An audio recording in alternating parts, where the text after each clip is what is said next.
in the session, please. Thank you so much. So any moment now, our guests will be coming in, and we shall be starting this town hall with President Thabo Mbeki Africa Day Lecture. Karibuni sana, starting any moment.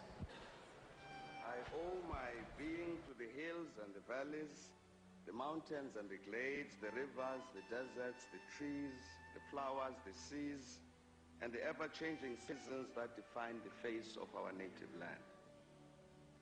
My body has frozen in our frosts and in our latter-day snows. It has thawed in the warmth of our sunshine and melted in the heat of the midday sun. The crack and the rumble of the summer thunders, lashed by startling lightning, have been a cause both of trembling and of hope. The fragrances of nature have been as pleasant to us as the sight of the wild blooms of the citizens of the veldt. The dramatic shapes of the dragon's back, the soil-colored waters of the Likwa, Iqeli, Lotugel, and the sands of the Kalahati have all been panels of the set on the natural stage on which we act out the foolish deeds of the theater of the day. At times, and in fear, I have wondered whether I should concede equal citizenship of our country to the leopard and the lion, the elephant and the springbok, the hyena, the black mamba, and the pestilential mosquito. A human presence among all of these, a feature on the face of our native land just defined, I know that none dare challenge me when I say I am an African. Once again, my request is that we do not move outside. Please let us remain in the room. I'm happy to be your eyes. And as you can see me and as I can see outside, His Excellency Thabo Mbeki is with us already. He's just arrived, and any moment now, he will be coming into the room. So kindly may I request, other than the media personnel who are doing their media thing, the rest of us, please let's take our seats. Asante sana.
Can we all please rise? Can we all kindly stand up?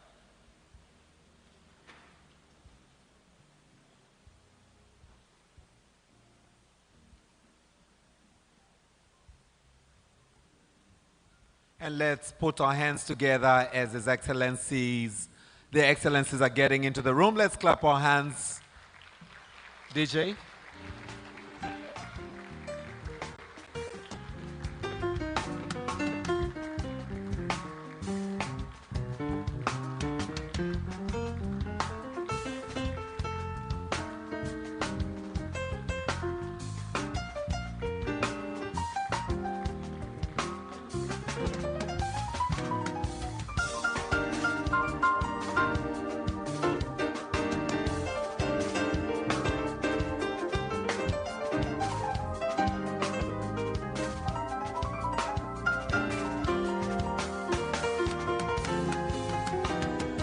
Kindly let's take our seats. Your Excellency, please take your seat.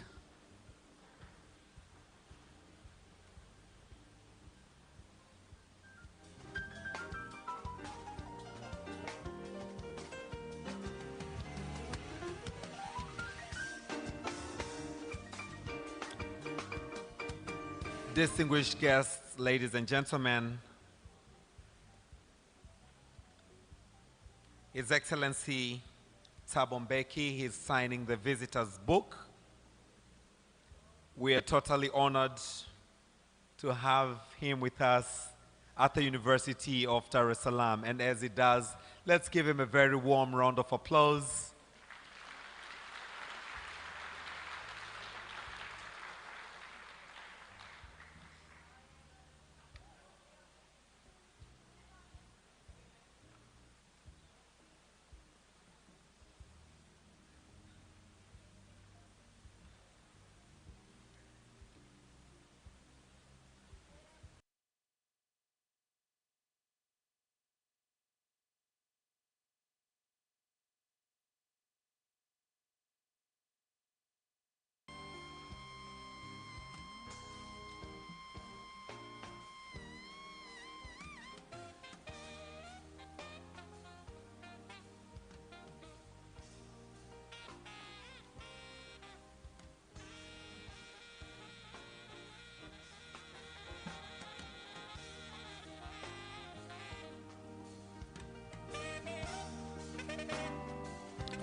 Thank you very much.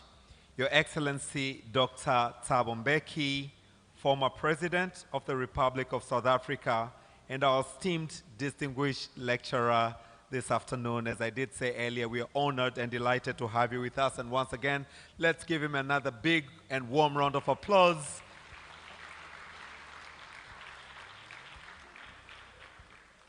We're also honored to have His Excellency Dr. Jakaya Mrisho Kikwete, the Chancellor of the University of Dar es Salaam and the former President of the United Republic of Tanzania. Let's give him a warm round of applause. Professor Adolf Mkenda, the Minister of Education, Science and Technology of the United Republic of Tanzania. With us, Your Excellency, is Mr. Harris Oshupeng, Charge d'Affaires, South Africa High Commission in Tanzania. Allow me to also recognize the presence of Ambassador Mwanaidi Maja, Chairperson of the University Council. Naomba tumpigie makofi. Thank you so much. Your Excellency, allow me to also recognize the presence of Professor William Anangisye, the Vice Chancellor of the University of Dar es Salaam. May I recognize the presence of the Deputy Vice Chancellors present, distinguished CEOs of the Thabo Mbeki Foundation, Geita Gold Mine, Uongozi Institute, the Mwalimu Nyerere Foundation, and representatives of UNISA. I would also like to recognize the presence of the esteemed members of the university community, professors, students, invited guests, members of the press, ladies and gentlemen, good evening. Jamhuri ya Muungano wa Tanzania. Your Excellency, allow me to start, with your permission, by quoting Kwame Nkrumah, who once said, "When we meet for a meal under the moonlight, it is not because you do not have a meal at your houses where you could eat, or you cannot see the moonlight from your house yards, but because it's good to do so, to meet, to sit together as brothers." But I would also like to quote Mwalimu Nyerere, who once said, "Africa was once a collection of villages." I would also like to finish my quotation as we begin this town hall with the statement that was made again by Madiba, our very own, the former president of South Africa, who once said, "I dream of an Africa which is in peace with itself." As we meet this afternoon under the theme, "The State of the Continent, Reigniting the African Reconnaissance," Your Excellency, We are honored and delighted to have you under this town hall this afternoon. Without further ado, allow me to welcome, for the welcoming remarks, Professor William Razaro Anangisia, the Vice Chancellor, University of Dar es Salaam. His welcoming remarks will be followed by those of Mr. Kadari Singo, the CEO of Uongozi Institute. As he comes, let's give him a warm round of applause. Karibu sana.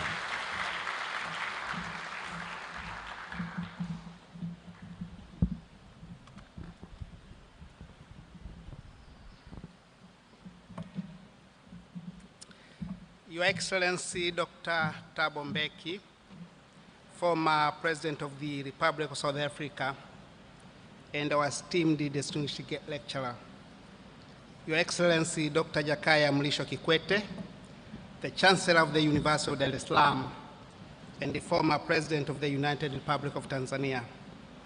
Honorable Professor Adolf Mkenda, Minister for Education, Science and Technology. Ambassador Mwanaid Majal, Chairperson of the University of Dar es Salaam Council. Honorable Ministers, senior government officials, Your Excellencies, members of the diplomatic corps, Deputy Vice Chancellors, distinguished CEOs of the Thabo Mbeki Foundation, Geita Gold Mine, Uongozi Institute, the Mwalimu Nyerere Foundation, and the representatives for UNISA, distinguished guests, professors and faculty members, students, ladies and gentlemen, good evening. It is my great honor and a distinct pleasure to welcome you all to this important and timely public lecture here in Nkrumah, the historic intellectual head of the University of Dar es Salaam. Allow me to begin by extending a very warm welcome to Your Excellency Dr. Thabo Mbeki. We are deeply grateful and immensely proud to host you today, not only as a celebrated African statesman and public intellectual, but also as one of our own. You continue to make us proud as an alumnus of this university, a place that holds dear the ideals you so eloquently champion, that is African unity, intellectual freedom, and people-centered development. Ladies and gentlemen, today's public lecture themed the state of the continent relating the African Renaissance could not have come at a more critical moment. We are currently witnessing a surge of ideas, aspirations, and demands for deeper transformation across our continent, especially from the youth. It is commendable that this lecture deliberately includes contributions by young scholars and emerging thinkers. It reflects the spirit of African Renaissance, the essence of which is intergenerational, critical, and inclusive. The University of Dar es Salaam remains committed to its role as a vibrant site for constructive but critical thinking. We firmly believe that universities must be spaces where ideas flow freely, where truths are interrogated, and where the dreams of African people are nurtured in bold action. Only a few days ago, this campus hosted a major Codestria conference on academic freedom, reaffirming our shared duty to uphold the autonomy of African scholarship. I'm proud to add that this morning we hosted another lecture in the same spirit delivered by Her Excellency Dr. Netumbo Nandi Ndaitwa, President of the Republic of Namibia. Events like these reinforce this mission of reuniting the African Renaissance and illustrate the urgent need for more Pan-African engagements that break silos and foster solidarity across borders and disciplines on the continent. Your Excellency, we take this immense pride in your enduring relationship with this university. Let me assure you that our doors remain open to you at all times, whether to share your wisdom, guide our youth, or simply reflect among fellow scholars and comrades. To our guests, partners, students, and friends, thank you for joining us today. Your presence affirms the relevance of these conversations and your commitment to Africa's renewal. Asanteni sana na karibuni sana Chuo Kikuu cha Dar es Salaam.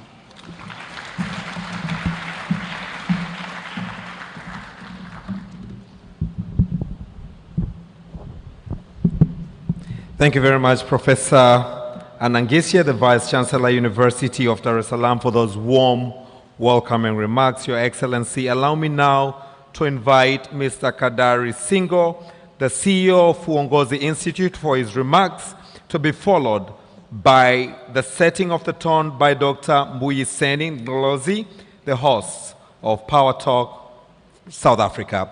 As the CEO, Kadari Singo, is here on the stage, let's give him a round of applause. Karibu-san.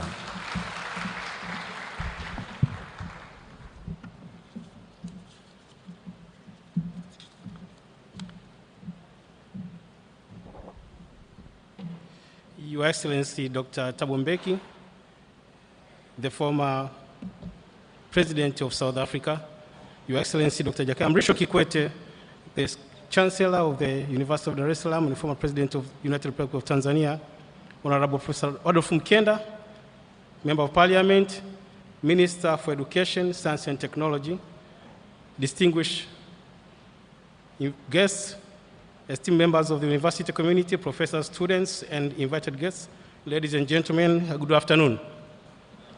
And the last time I was here, I was just talking to the former President Kikwete and asking him about when he was here last. He says he was here between 1972 and 1975. It was amazing that he can even remember the room number that he stayed in from 1975. Now, my memories are different. Last time I was here was 1996. And my memory of this place is that I was escorted outside of this room by the police because we had a kunji. Those who remember what a kunji is.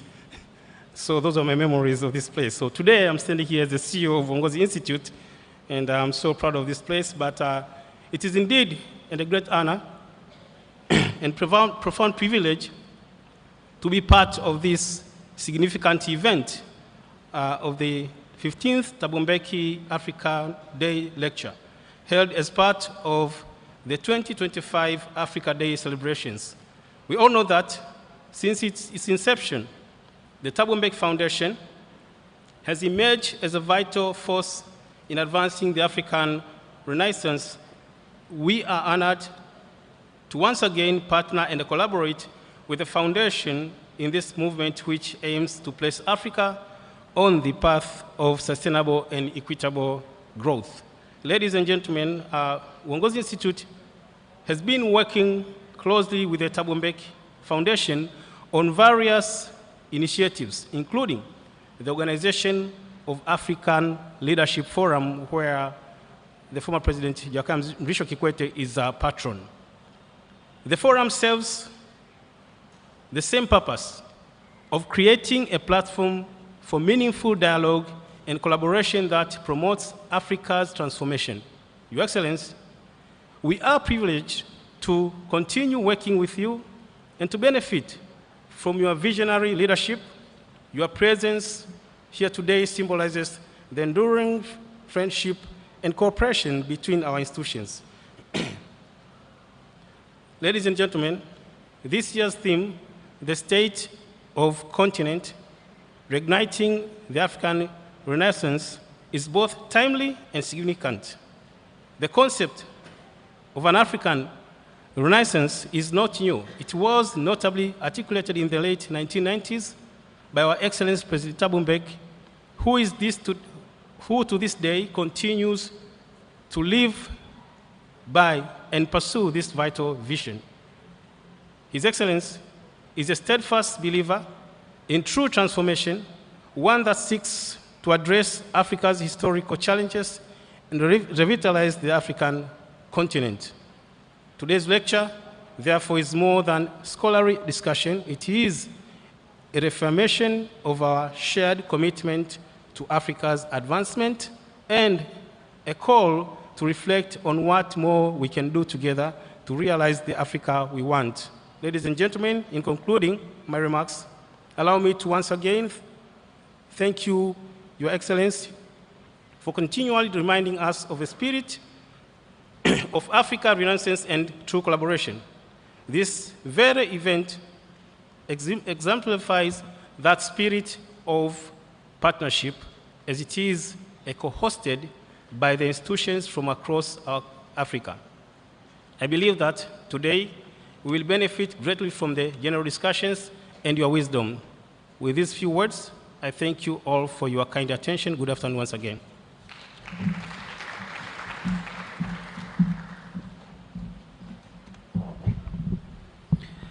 Thank you very much, Mr. Kadari Singo, the CEO of Uongozi Institute, for your wonderful remarks. Excellency, allow me once again to really thank and appreciate all who put this town hall into a great success. These are none other but the government of Tanzania, Thabo Mbeki Foundation, UNISA, University of Dar es Salaam, Uongozi Institute, Mwalimu Nyerere Foundation, and Ashanti Gold Mine. Let's put our hands together for all those who put this event a great success. Asante, asante sana. As we are setting the tone, Excellencies, allow me to invite Dr. Mbuyiseni Ndlozi, who is the host of Power Talk on Power FM from the Republic of South Africa. His setting of the tone will now be followed by the presentation on the three themes, one on leadership and governance, the second one on socio-economic development. We shall then have presentations, a set of Q&A, and then His Excellency, the Excellencies Thabo Mbeki and Jakaya Mrisho Kikwete will come to give, Thabo Mbeki will give a reflection of anything that will transpire during the discussion that will emanate from the presentation. But for now, Dr. Mbuyiseni Ndlozi, the host of Power Talk, karibu sana to set the tone. Thank you. Thank you very much. Salutations, President Thabo Mbeki, patron of the Thabo Mbeki Foundation, former President and Chancellor of the University of Dar es Salaam, President Kikwete, Vice Chancellors of the University of Dar es Salaam, Minister of Education, the leadership of UNISA that is here, the chairperson of the Mwalimu Nyerere Foundation, Mzee Butiku, and Bramex. Bramex is the CEO of the Thabo Mbeki Foundation. He has requested me to indicate to all of us that President Mbeki is not delivering the lecture today. The lecture is taking place on Saturday. And today, President Mbeki is going to really interact with the rest of us, in particular the students of Dar es Salaam, which will be preceded obviously by your very insightful questions, comments, to which you want his reaction and that of President Kikwete. We gather here at the University of Dar es Salaam, the University of President Magufuli, Museveni, Kikwete, Mkapa, and many of Africa's finest sons and daughters in science, literature, and the arts. A university whose opening was presided directly by Mwalimu himself in the 1970s.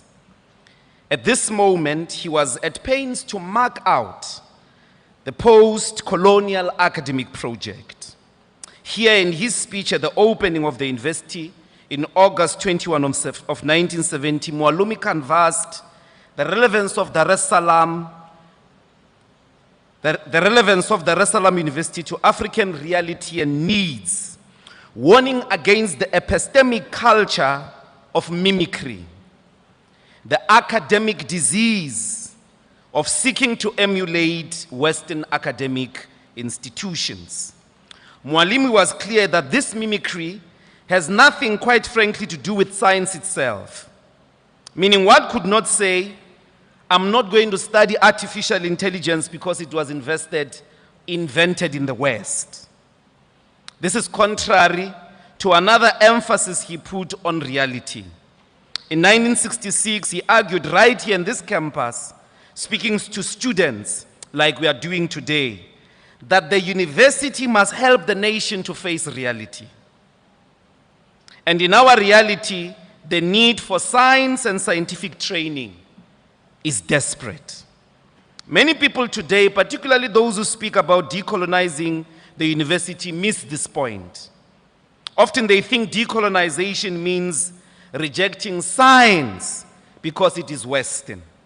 Mwalimu would view such a proposition as dangerous as it is delusional. What is the reality? Industrial development and innovation has entered an interesting stage of machine learning, generative AI, nanotechnology, cyber, physical systems, Internet of Things, and cloud computing in what is now known as the Fourth Industrial Revolution. Meaning these developments are at an industrial scale and defining industrial production.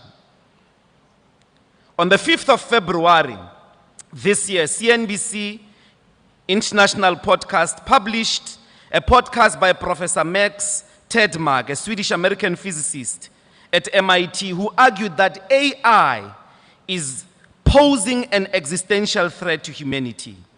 He speaks of the supersonic speed with which machines are close to attaining autonomous, intelligent capabilities, and soon humans will lose control over them. This loss of control means these intelligent systems can take decisions on their own that we often cannot immediately comprehend and that may be harmful to populations. He calls for complete deregulation, in fact, regulation at global scale and complete ban on companies developing these systems on their own. In some scientific tackles, you will know, scientists have argued that the threat posed by artificial intelligence is worse than that was posed by the hydrogen and atomic bombs. Because these bombs still need a human intervention. Self-generating machines with autonomous intelligent capabilities far surpass human understanding and are reaching self-automation and self-control. What Mwalimu will never agree with is an academic project that would claim oblivion or seek to go on with life as if such developments do not affect us or they have not happened. For such an academic project would not be in keeping with his call that universities must be, and I quote, committed to the pursuit of truth. Mwalimu called fast-tracking of the training in science because in his mind, science is a legitimate instrument of production of reliable knowledge upon which human development solutions and innovations can be based. It is therefore not Western in and of itself. In fact, its entire evolution up to the modern standard model principle physics, it is global, with some key developmental stages historically taking place in the continent of Africa by Africans. Mwalimu would insist that we are part of the world and must never accept to be sent to the villages, to live the rest of our desperate lives in primitive conditions, only to be admired by tourists for how traditional we have been and remained despite supersonic high-tech human civilizations. Part of nature and the natural human kingdom. Mwalimu knew that the universality of science cannot be domesticated by racism, which drove the colonial project. Colonization was driven by a lie, which got sustained through genocide, massacres, plunder, and systemic socioeconomic zombification of Africans, the cultural domification of the continent. The liberation project was therefore an equally violent confrontation in defense of Africa against a lie. No one must live in the dictates of a lie that we are not part of the world, that we are not part of the scientific endeavor. We must unapologetically be part of the universal scientific experience and do so on the terms that we set ourselves. Mwalimu's challenge to the post-colonial university is that the agenda that must employ science should not mimic the West, meaning it must be based on solving problems facing the continent and its people. And in that year, he was emphasizing agriculture. A more central proposition he put in that very year relates to the question of self-reliance, also articulated elsewhere in his works on education as self-reliance. His central struggle, which remains our struggle today, is that Africa, or is often Africa that thinks for itself, that is able to stand as an equal partner amongst the people of the world. That it must be part of the world is non-negotiable. An Africa capable of leading its own development, governing itself in total peace and stability. Our duty in gathering tonight is to rise to Mwalimu's challenge, which is the central tenet of African Renaissance, of the African Renaissance project. To renew Africa, first and foremost, is to accept the inevitable, eternal, and urgent truth. No one is coming to save this continent. Africans, you are on your own. We are on our own. Self-reliance is the ability to depend on ourselves for the needs like food, shelter, and economic stability without external aid. African Renaissance means Africans taking control of their resources, decisions, and development. At this moment, Africa is totally reliant for this sustenance on other peoples of the world. Meaning for at least the past 50 years, in some post-colonial dispensations, we are speaking about much more. We have volunteered ourselves, our destiny, our future to others in the world, which is the greatest form of self-damification in the whole world. After 50 years of independence, here in Tanzania, it has been over 60 years. What justification do we still have to blame the West and former colonizers for our underdevelopment? How come we find it easy to steal from each other, even money meant for medication, for the sickly, to arrest and imprison each other over ideas, kill each other over ethnic differences? Yet we do not have the same determination to solve the economic problems that face us. How come we don't mobilize the West in the economic distribution of self-hate and self-division amongst each other? And yet when it comes to the positive development and the resolution of poverty, inequality, industrialization, our leaders have the audacity to say it is the West that is holding their hands and feet from developing our communities.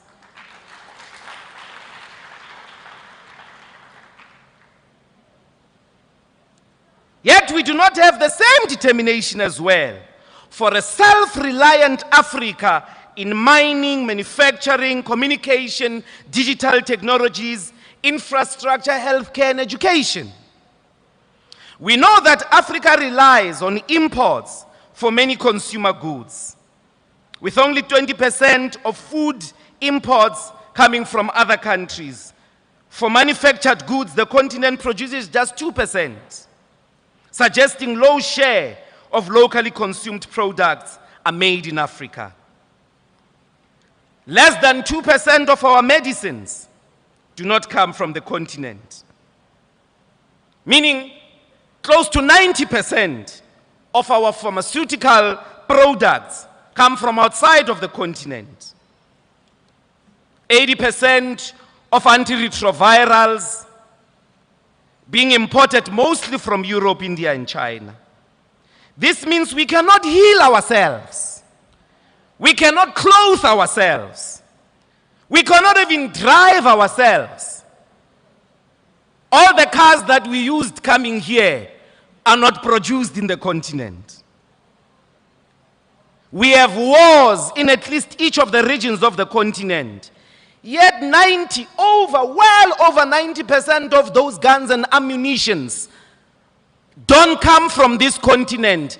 And out of the destruction of our lives is the profiteering of the international military industrial complex based elsewhere. We don't even have the means to kill ourselves. But killing we are doing. President Mbeki has been at pains to also explain to us that even in thieving, the majority of the thieving in the population is not local thieves here in Africa. Through illicit financial outflows, you are even outdone in thieving by the Western thieves in Europe as well as North America. I'm not saying that we must compete in criminality. Our call here, therefore, today is a simple one.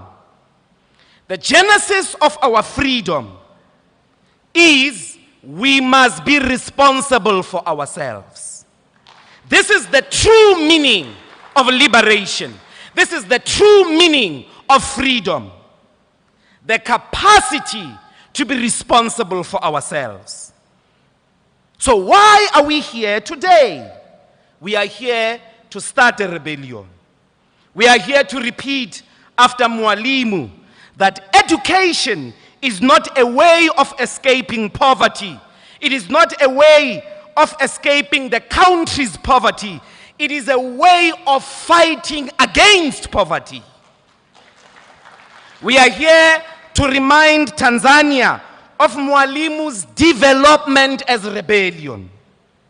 Your education here in these lecture halls must lead you to rebel against the spirit of mimicry of the West, the spirit of plunder and of war. The intellectual academic project must employ the scientific tools, not in pursuit of Western questions and problems, but it must employ scientific tools to answer the questions of Tanzania, of Zambia, of Uganda, of the DRC, and the rest of the diaspora. We must fight against every obstacle, regardless of who puts that obstacle.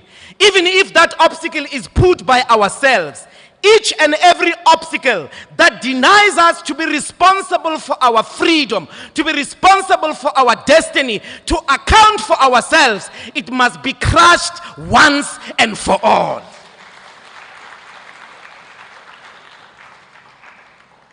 This is the quintessential call for Africa's renewal. It is a revival of some pride. You must refuse to live in the conditions in which you cannot be proud of yourself. The people who steal in this continent, the people who steal the resources of this continent, the people who self-enrich out of government money are low self-esteem driven, mimic driven, zombies who are looking out to become part of the Western culture of consumerism. If we are going to be proud of this continent, First things first, I want to belong to a street that I love. I want to belong to a college that I can be proud of. That when I'm in Europe and they try to look down on me, I don't think twice, because I've got a home to go to, and that home is a home to be proud of. The radical need to live in peace, stability, and prosperity. The refusal to be led by anyone who violates this eternal idea that we must be self-reliant. That's the call today. That we must create the conditions to rely on ourselves, to clothe ourselves, to feed ourselves, to transport and heal and educate ourselves. Such a spirit in this continent must be brave to embrace the difficult work of African unity. Over the last few decades, our continent has fractured. And the best example is the Trump war, in which the African continent couldn't constitute an agenda in a united form to say, not in our name.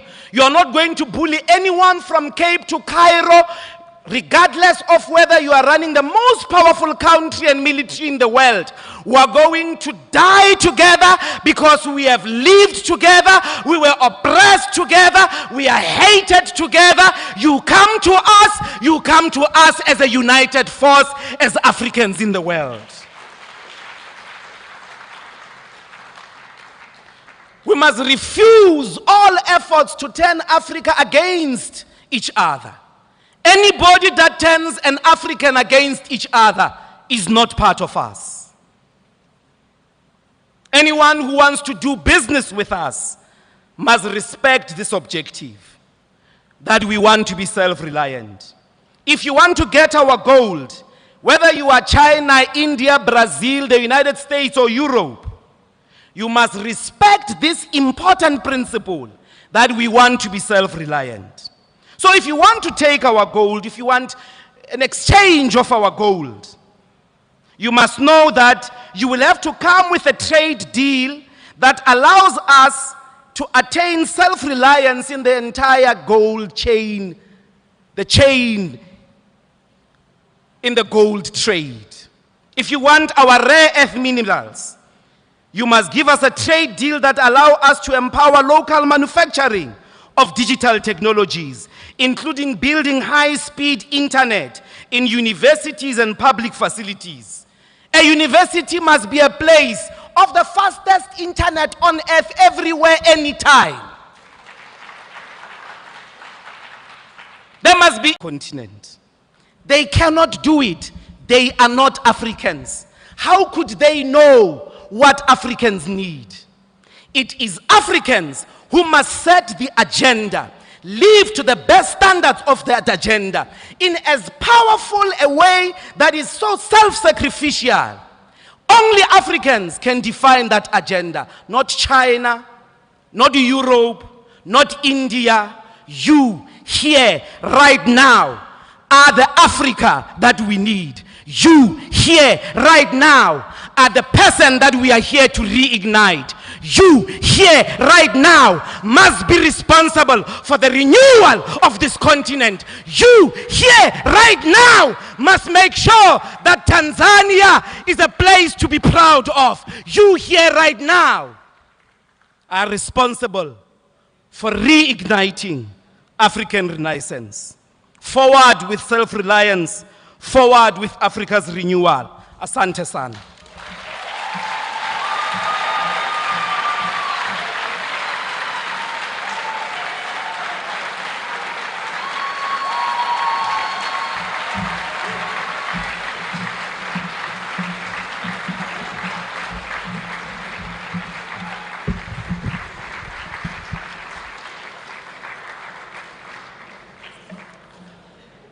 I truly do not think if there's anything more to say after such a powerful tone that has been said. Let's give him another big round of applause.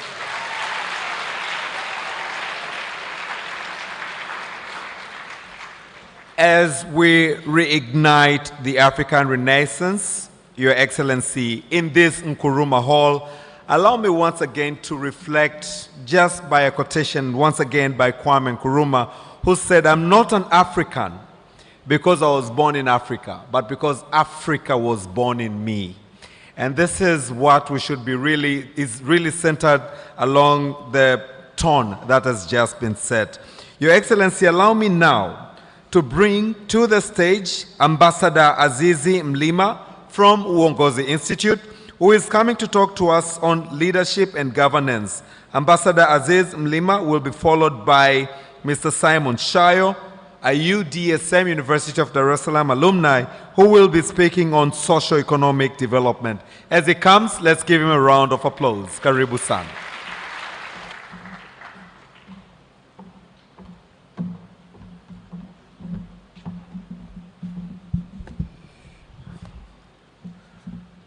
It's always difficult to speak after a passionate speaker like my brother here, Dr. Ndlozi.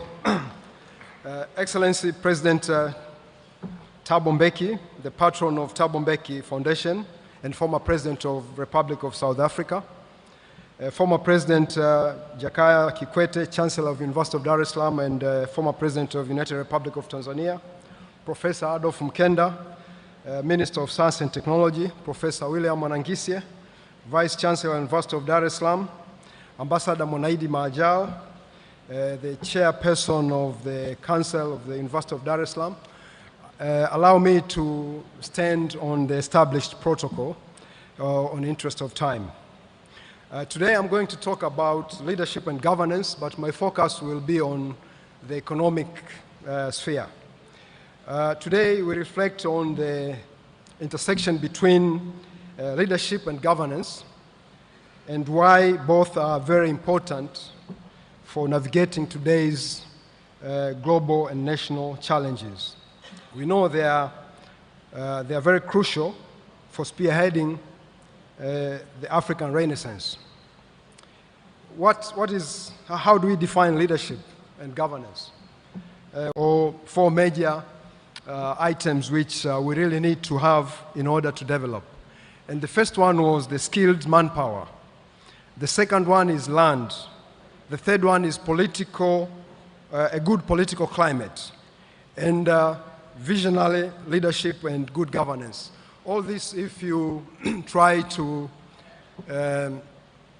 work at them together, the country will definitely develop without having so much other resource, any other form of resources.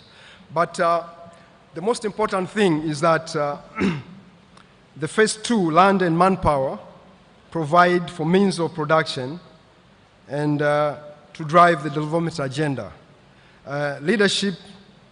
Good leadership drives the purpose and change, while governance ensures the rules, checks and balances, but also the continuity.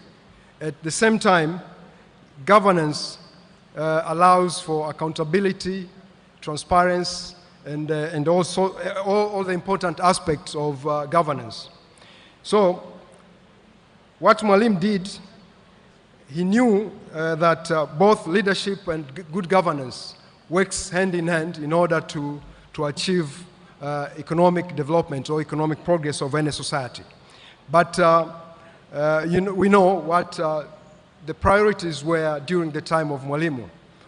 We didn't achieve much of economic progress because he had to build a nation first. And he succeeded very much so about that ambition. The second goal of Mwalimu during those days were to build the Pan-Africanism spirit. It was the fight against colonialism all over Africa, but mostly in the southern part of Africa. And we can say until the time when Mwalimu retired from the office, he succeeded on that.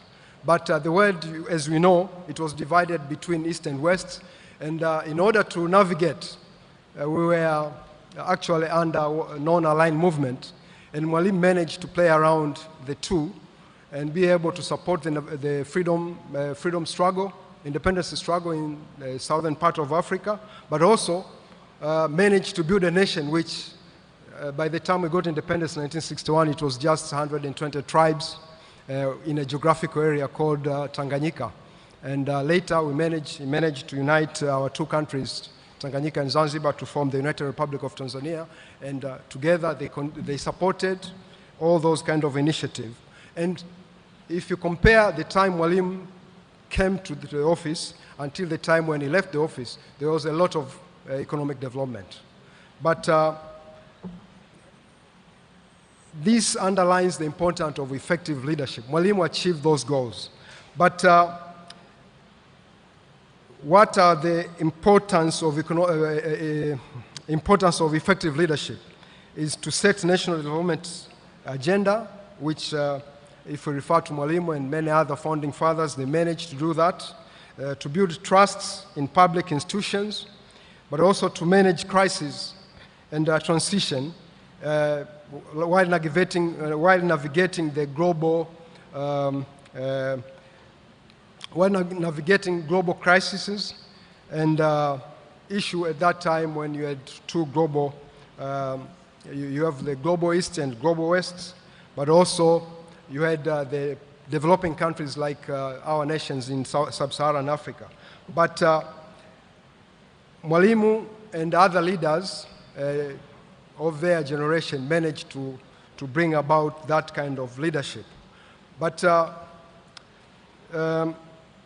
other aspect which is very important is the good governance. And the good governance is about participation, the rule of law, transparency, responsiveness, conscious orientation, equity and inclusiveness, but also effectiveness and efficiency. And more importantly is the issue of accountability. All that said, they are not without challenges. And most of the leadership challenges of our time is the issue of turnover without institutional reforms, the issue of corruption, and weak accountability, but also the issue of limited participation, and also policy inconsistency and short-termism. And this is the most important aspect when it comes to the African Development Challenge, because we have this elective cycle, whereby the office bearers usually just look at their political cycle, 5 years, maybe 10 years in office, and there is no continuity, which allow to give some consistency in the economic development or in economic space. But also there is a disconnect between academic research and policy making. And these are the challenges which we need to address. Okay, ladies and gentlemen, the important role played by both policymakers and academia in national development agenda cannot be overemphasized. Policymakers have a very specific role to provide strategic direction grounded in evidence, invest in leadership development and ethical institutions, but also to align policy with long-term governance goal. Fortunately, in our countries, we have this, like we had Vision 2025, which is ending now, but we are now working on the Vision 2050. But these are supposed to be long-term goals, but also each regime which comes to the office, or each office, should have consistency in applying those development goals. Otherwise, you may just find that you are dealing with what are the key priority at that particular time, and that can only be key political priority, but they are not economic. And that can make stagnation in our development agenda. But also to foster public and to foster public trust and civic engagement.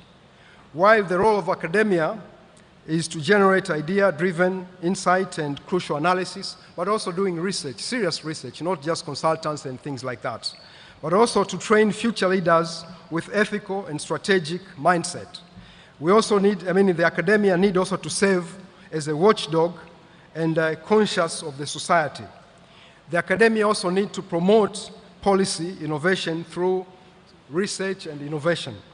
However, it is important to have a synergy between leadership and governance. A strong leadership improves governance framework, but also good governance sustains effective leadership beyond individuals. A strategic alliance between academia and policymakers ensure that they are evidence-based and sustainable, but also drive the development agenda. Before I conclude my presentation, I would like to share with you a Malaysian experience. This is out of Africa, but it covered during the period of Dr. Mahathir Mohamad. He was the Prime Minister of Malaysia, 1981 to 2003. Malaysia case under Dr. Mahathir Mohamad, he wanted to establish the industry, heavy industry in Malaysia, and he launched what is known as Heavy Industry Corporation of Malaysia, Berhad, which was known as HICOM. And Dr. Mahathir, he came into office, if you remember, it was time when the structure adjustment program of the World Bank and the International Monetary Fund were at the peak. And what he did was not to, okay, let me just explain a bit on this because otherwise it will just be hanging. Most countries in Africa got independence in 1960. But between 1960 up until 1973, we used gold standard. And the gold standard was that Africa used to have about 40% of gold reserve. And in gold standard, we could actually use our gold to trade with the rest of the world, the international trade. And it was difficult to control Africans when you use the gold standard. But then, after the oil crisis of 1973, they switched from gold standard to dollar. And I'm sorry to say in this part, and I'm a diplomat, I'm not supposed to say this, but since this is an academic institution, I think we should discuss this openly. The gold standard moving to dollar, you could actually now sell all your products, the diamonds, the gold, the platinum, the oil, and everything you produce by a mere piece of paper. And that was not just US dollar, it was all the convertible currency during those days. So what happened since 1973 up until 1980s, most of the African countries, which initially could probably export a ton of coffee and get 2 tractors, now they have to export maybe 5 containers of coffee to buy just 2 tractors. And that was another level of economic dependence which was created during those days. And what happened in the 1980s, most of the African countries were not able to pay their debts. So the structure adjustment program came in. And that added another layer of exploitation and dependency. So what Dr. Mahathir did was not to go into that debt trap, to start, follow the prescription of the World Bank and International Monetary Fund. So what he did was to train, and this is what he said himself. He came to the office as a medical doctor. And as a medical doctor, when you have a patient coming into the emergency room, what you need to do is to stop the bleeding. And stop the bleeding was to stop the indebtedness. And then what he did, he trained the best talented Malaysian students and he sent them to all best universities in the world. And he initiated the industry, as I said in his HICOM, the initiative. He brought in industry, Daihatsu, with MOU with the Japanese to produce cars which were supposed to be used within Malaysia as an automobile industry. And the car industry supports more than 100 other industries. And by doing so, all those graduates who went, all those best students who went to other universities, top university in the world, when they came back, when they went back to Malaysia, they were now expert in their areas, and then the mushrooming of the industries in Malaysia took place. And the same can be said to South Korea under General Park, but I can see the moderator here is coming to remind me that I should conclude, and I have to do so. But to finalize or to conclude, economic development needs the following characteristics, the following pillars. You should have a land, you should have skilled labor, you should have capital, you should have infrastructure development, but also it should have friendly policies for investment and industrial development. And now we're talking about the fourth industrial development. So the university platforms like this one need to train the best brains in the area of artificial intelligence, coding, and so forth, so that we are not going to do the catch-up. We have to be part of the community which drive the innovation and development in the world. Just like the M-Pesa application was found here in Africa, so we can actually do it. And the final pillar is to take the opportunity of comparative advantage of the continent. This is the only continent which you can see it is like at the center, and we have all the resources, we have almost everything, we have the brains, but if we tap into the brains and we tap into the good leadership and good governance, we'll definitely be able to succeed, just like the Southeast Asian countries did in a span of 20 years to 30 years, most of them. So let me conclude by saying that let us commit to ethical, strategic, and inclusive leadership and governance. More importantly, African Renaissance, just like the East Asian success stories, require exchange of ideas, more competition, stronger creativity, and above all, the opportunity for all those with talent to build up new businesses can take on the world market. Utajiri sio dhambi. Mwalimu once said, it can be done, play your part. I thank you for listening.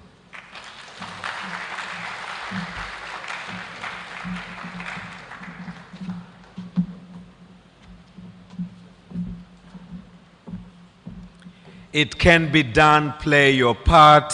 Let us give Ambassador Azizi Mlima another round of applause for that fantastic presentation on leadership and governance. Your Excellency, allow me now to bring onto the stage Mr. Simon Shayo, former UDSM alumni, as he comes to ponder on socio-economic development. As he comes, let's give him a round of applause.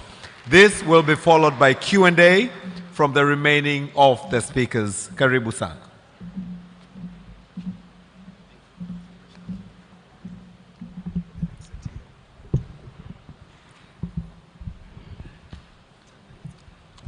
That should be fine. Your Excellency Thabo Mbeki, the former president of South Africa and chancellor of the Thabo Mbeki Foundation. Your Excellency Jakaya Mrisho Kikwete, the former president of the United Republic of Tanzania, and the chancellor of the University of Dar es Salaam, and many other leadership roles. Honorable Professor Mkenda, the Minister for Science and Education, distinguished professors, members of the diplomatic corps, and all present here tonight, allow me to walk on the protocol that has been set. Indeed, I'm very humbled to be here. I know when you start outlining the alumni of the University of Dar es Salaam, I probably will come on the bottom of the list, knowing that those of you who are seated here came to this campus long, long before those of us who are talking here did so. So I'm speaking here with a lot of humility. And having heard from the professors and so eloquent speakers, what else do I need to say? So Your Excellency, Thabo Mbeki, allow me to walk on the... Africa has set a tone since long ago, but we did ascertain and affirm that tone in the 2015 Agenda 2063.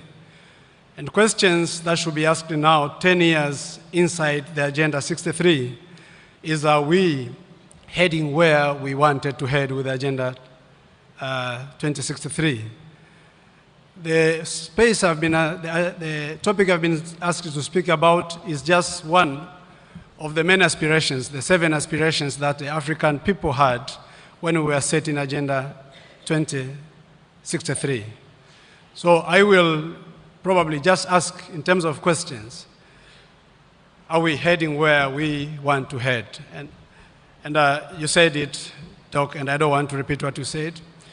Mine will be nothing. So until when? So everything I say will be until when? Until when we cease to see the young boys and girls, the sons and daughters of Africa, drowning in the waters of the Suez and other waters, trying to run from their own motherland. Only then will we be able to say Africa has attained socioeconomic development.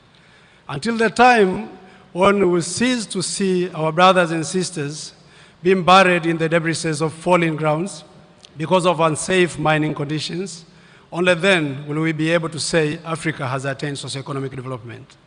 Until when we will start seeing mothers delivering safely and no mother wasting or losing life because of the journey of bringing a life to earth, only then can we say Africa has attained development.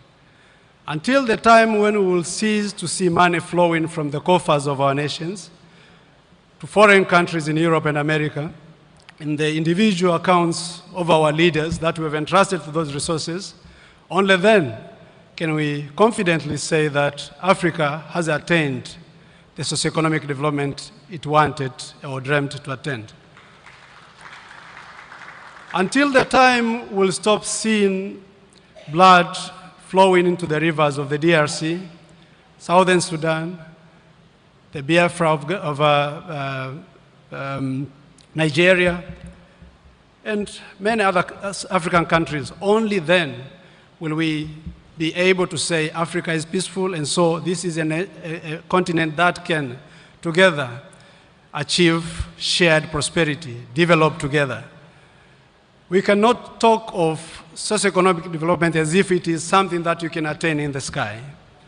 Until the time we'll stop seeing those who are talking about the freedom of speech being forced to run from their own countries or have to go to jail for that, only then can Africa claim to have attained socioeconomic and sustainable development. Until the time that every young African who has worked so hard, finished their secondary school or whatever level of school that will bring them to the highest level of education, be able to attain that highest level of education without necessarily having to live and starve long hours without a meal just because they are studying, only then can we say that Africa has attained the development it wanted to attain. So I'm talking here about having, we are proud that we already have almost 50-50 in terms of admission, Prof, if I'm not mistaken.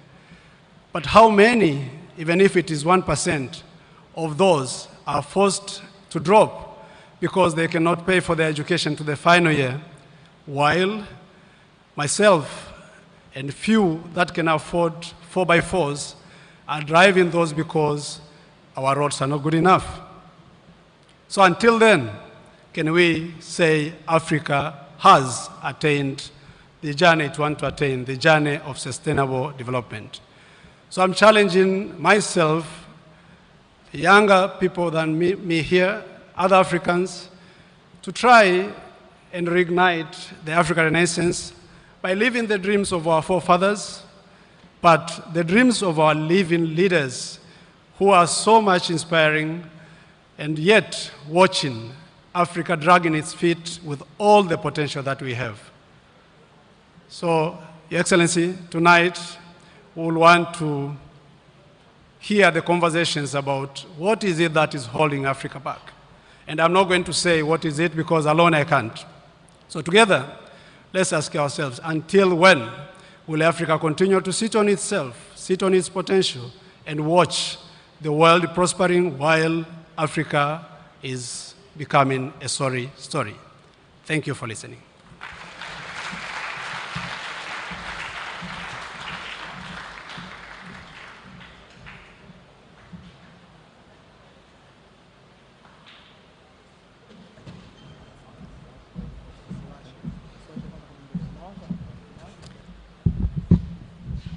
Asante sana, thank you very much, Mr. Simon Shayo, University of Dar es Salaam alumni, for your dissection on the socio-economic development as we are looking onto the Africa Day lecture town hall with President Thabo Mbeki. Totally appreciated.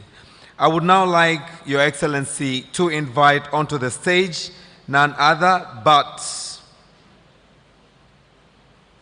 Dr. Hezron Makundi from the University of Dar es Salaam to come and guide us onto the question and answer session, which again will pose a moment of reflection by President Thabo Mbeki later on. Dr. Hezron, karibu sana.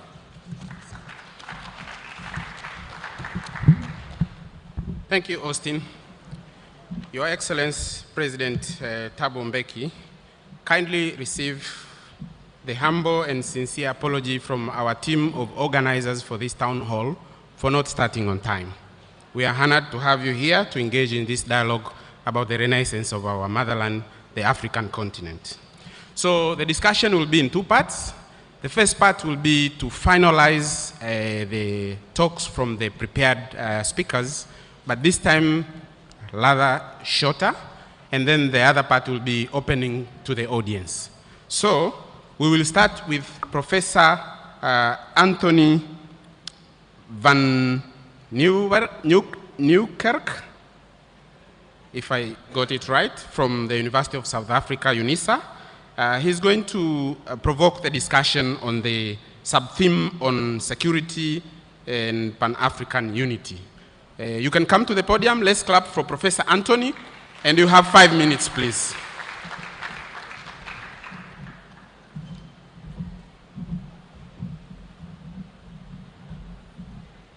Thank you very much, Program Director.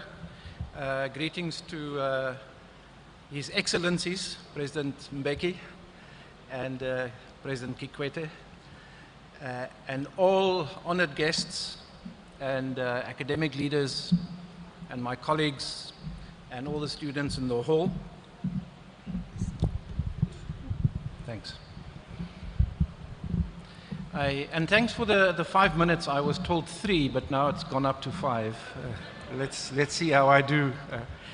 I want to talk about peace and security, and I want to ask a question which my students ask me, which I can't answer. And then I thought, maybe if I ask President Mbeki and President Kikwete, they might be able to give us answers, because they are experienced in this area of peace and security. My question goes like this. The Pan-African vision of the African Union is inspiring. It talks of an integrated, prosperous, and peaceful Africa, driven by its own citizens, representing a dynamic force in the international arena. It's the AU's vision statement, Agenda 2063.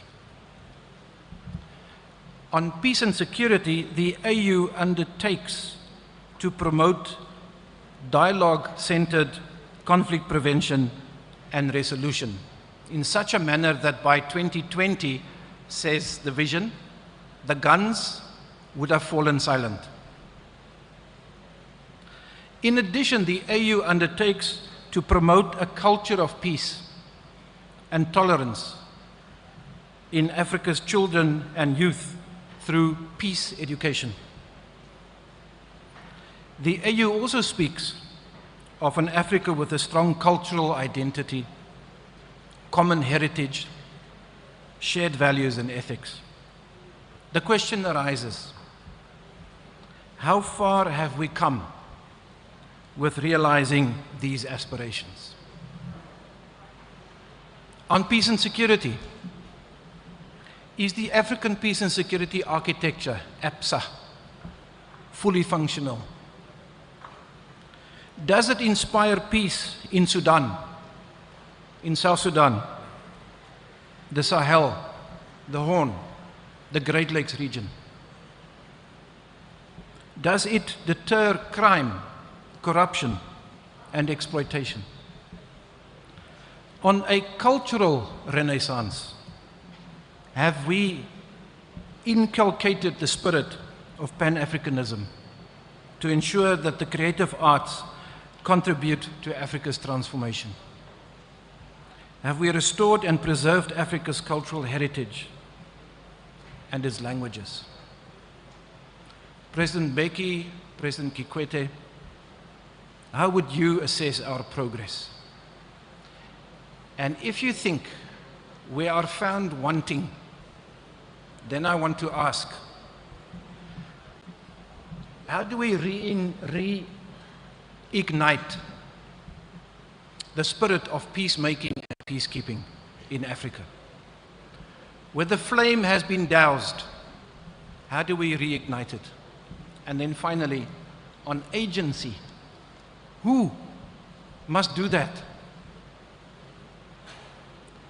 Our visionary leaders, our academics and scholars, our civil society, our citizens, or a combination? Who must lead the reignition of the African Renaissance? Thank you.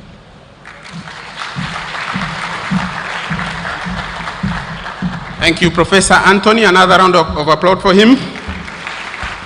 So now, for the interest of time, we still have 3 students from the University of Dar es Salaam who were also prepared to engage in this particular topic.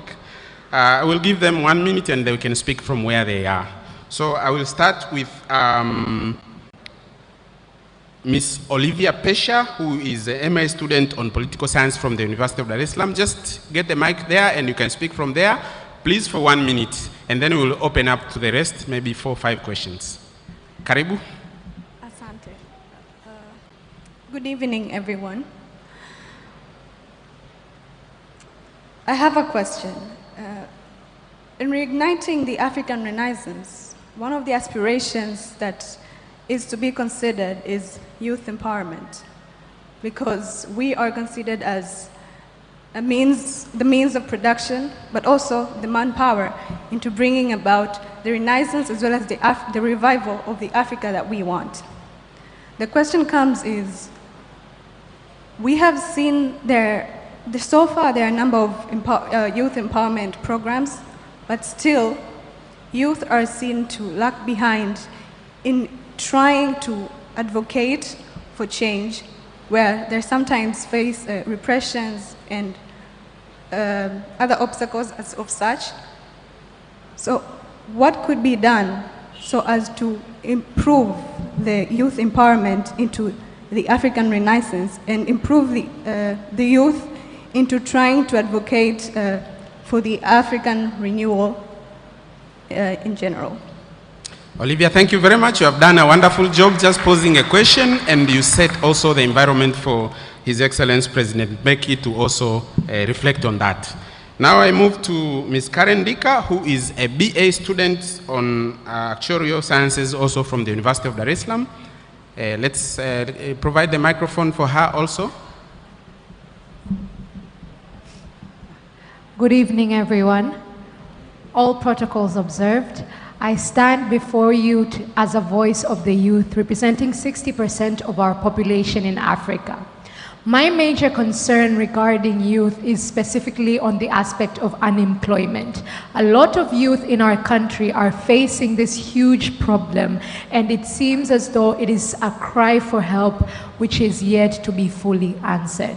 Now, my question is not only targeted to His Excellency, President Thabo Mbeki, it is targeted to all stakeholders here. How are we making sure that we create solutions that are multifaceted, solutions that are integrated for each community to solve and reduce the problem of unemployment, and even create other solutions such as entrepreneurship within the digital, within the machine learning, and the revolutionary space? How are we doing that as stakeholders? Thank you. Thank you. Your question was very clear. Applaud for her as well. And the third one in the program is Mr. Sabato Nyamsenda, who is a PhD student on political sciences from the University of Dar es Salaam. On my left. After Sabato, I'll open up. I would like to at least ask the participants to be very brief, introduction, and then straight to either the question or the comment. Sabato, the floor is yours. Yes, thank you. I was asked to prepare a 10 minutes presentation, and I'm going to condense it into 1 minute. If I exceed, please bear with me. Sure. And I'm not going to ask you questions because young people also have solutions. We can think you constitute 80% of the African population. I am always very envious of the students at UNISA because President Mbeki, when he goes there, he sits down and listens to them. And then later he engages them. So without listening to young people, how is he going to make an intervention? So please give us time, and I hope the ambassadors, professors, why don't you keep quiet and listen to young people? For once, this event is ours. That's the whole meaning of a town hall. A town hall is an engagement. And President Mbeki is the second leader of in doing that after Mwalimu Nyerere in the 60s and 70s. So let's not embarrass ourselves before our visitors. And I'm going to condense, as I said, my presentation in the interest of time. In 2 or 3 minutes, please bear with me, because I burned the midnight candle to prepare it. So I will take from where Dr. Andros ended, and mine will go to the solution. And I want to propose 2 minimum reforms. The first one is the radical restructuring of the economy to put people's needs at the center. Because the so-called free market and its agency, the private sector, cannot play that role because it's geared towards profit. Our production system, both industrial and agricultural, will have to be reorganized to produce goods that fulfill the needs of our people. These goods will have to be treated as wage goods to be made available to all and sundry, some for free and some at affordable rates. The second one is the radical restructuring of the state to subordinate it to popular power. We might have to think the forms of democratic participation beyond multi-party politics and elections. Now, I don't see these 2 minimum reforms being fulfilled by the present setup of African nation states. Experience has shown us that the African states are too weak to withstand imperialist assaults. Nor do I see them being fulfilled by the African ruling classes, whose survival depends on the maintenance of the status quo. Actually, our rulers keep setting agendas to be fulfilled in the distant future, when they will all be dead, and therefore they will not be held accountable. Things like Vision Agenda 2063. They are very busy telling young people that we are the future of the continent and all that, but we are the present. And if we are the present, then we need agenda now. And that's what Kwame Nkrumah told us, agenda now. Now I'm therefore, this is the last part of my presentation, I'm therefore speaking of liberatory Pan-Africanism. This means decentering Pan-Africanism from the state and taking it back to the streets where it belonged. From 1900 to 1945 of the Manchester Conference, Pan-Africanism was a grassroots movement that was led by the likes of Garvey, Du Bois, and others in the diaspora. From 1945 to 1960, when it came to the continent, it unified liberation movements. That's why South Africa, ANC, was in Tanzania, out of Pan-Africanism, because we were the ones, our movements united to liberate Africa from colonialism. Now the trouble began when these movements became ruling parties after independence. And they snatched Pan-Africanism away from the masses, and they turned it into a state project to be debated using protocol among heads of states. And therefore, I am proposing that it's time to take it back where it belonged, to the masses. And that will entail building a unified Pan-Africanist grassroots movements that links the streets and villages of Africa from Cape to Cairo, Morocco to Madagascar, with the working people who are the major victims of the policies that we are talking about at the center. That is the end of my presentation, and I'll be glad to engage more. Thank you. Let's clap for Sabato. Thank you very much.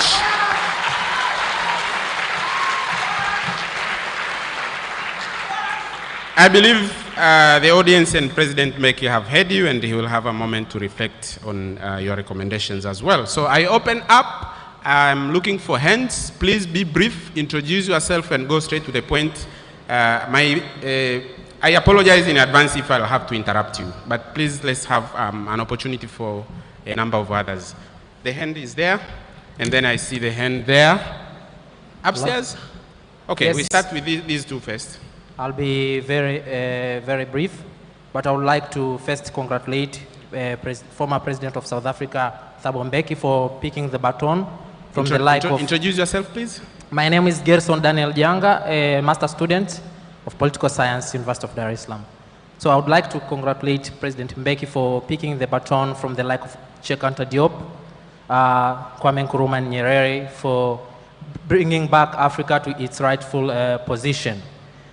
I had a question basing on the lecture he gave to more than 400 people, and I'll quote the question. He gave it in Johannesburg, where there were different politicians, business people, and academicians. He asked, who we are and where are we going in the global community? And in formulating practical strategies and solutions for future action that would benefit the African masses. If you narrow it down, he was asking for, yes, I'm winding up, for African solution for African problems. I would like to ask him, since that time, nearly 30 years, has he managed to get answer? Correct, completely, partly, or he has not gotten an answer at all? Thank you very much. The white gentleman in the middle, and then we will take a question upstairs from a lady, if there is one. I see you there. My question is for Mr. President, Thabo Mbeki. Your name, please? And my name is Halil Ibrahim Arpa, and I'm a guest professor from Turkey. I greet you all with my all sincerity. It's a great opportunity to have this talk today because I didn't expect this. I just came here on Sunday. My question is related to South Africa, and I'm wondering, is there any way we misunderstand decolonization? If decolonization is meaning nationalization, as in some political and academic movements, if we name it as Azania, for instance, could be there any way for African Renaissance and to reignite it when it's limited to nations, native or borders, which are all the words of colonial epistemology? Thank you so much. Thank you very much. Upstairs, give the hand to the lady. And there's another gentleman on this side. Okay, I'll come back to you. Good evening, ladies and gentlemen. My name is Waridi Jonas from BA in Education. I would like to ask, quoting from Robert Kiyosaki, the book Rich Dad, Poor Dad, I would want to ask, he said that financial education is the way to revamp our economy. So I would like to ask how African countries are making strategies in order to provide financial education, especially for those who are not studying economics and business classes. Thank you. So as I go to the last two questions, let me request my fellow organizers to prepare the stage for President Mbeki to come to this stage so that he will reflect. So there's a lady there downstairs. Be brief, introduce yourself. Good evening. My name is Leto John Makajubili. I'm taking Bachelor of Science in Applied Zoology. Plausible observed. Let me continue from Brother Simon Shile when he said about until when for economic development of Africa. So I think for economic development of Africa, it's when we balance for foreign investments and the African economic. So my question is, how are we going to balance the foreign investment and our African economic development? Yes. The brother there? Okay. The last one maybe on that side. Thank you for this opportunity chance. Good evening. I go by the name Sabi Isaac, a second-year student from University of Dar es Salaam. I'm pursuing Bachelor of Art in Anthropology. Let me go direct to my questions. I have only 2 questions. Let me go direct. My first question is that this is the African education system preparing young people for realities of the modern job market and how you can help African youth to accomplish their goals and to solve the unemployment consequence. My second question is that how is African addressing the challenge posed either internal or external challenge like economic consequence, political instability, disease, unemployment, and climatic change? Thank you for this opportunity chance. Okay, the very last one. The very last one. Thank you so much. Good evening. My name is Logic, a student of political science here at the University of Dar es Salaam. First of all, I wanted just to remind ourselves that as we continue with this dialogue, we are standing in between centuries of atrocities, humiliation, and undermination of Africa. And in the future, we have 2 options: continue to debate forever or taking action. And I suggest that we take action. And so, this reminder is going to answer the question of Mr. Shayo. All the question he posed until when Africa will be free is just answered in the single term. And I can see we are beating around the bush, and some words sound like a taboo to mention. That capitalism that was embraced after independence failed to prove its promise, and so socialism is the only answer, and the only answer Africa can realize its potential. And so, thank you. I want just to finish, and I 2 seconds to the young people that this African Renaissance shall never be televised and will not be brought from the heaven. It's you and I to take action. This Renaissance will be built by workers in the streets. This Renaissance should be debated in school and our classes. And so by finalizing that, we as a student, we organized an event and we are launching a students organization called Africa Kwetu to continue this legacy. Thank you very much. African Thank you. Thank you. unit. Thank you. Thank you. Thank you for all who had an opportunity to engage, and apologies for those who I could not reach out. I'm sorry. Now I hand over the stage to my colleague, Mr. Austin Makani. I'm sorry. I'm sorry. No, you did not. Please respect. So I've finished the session. I hand over to Mr. Makani. Thank you very much.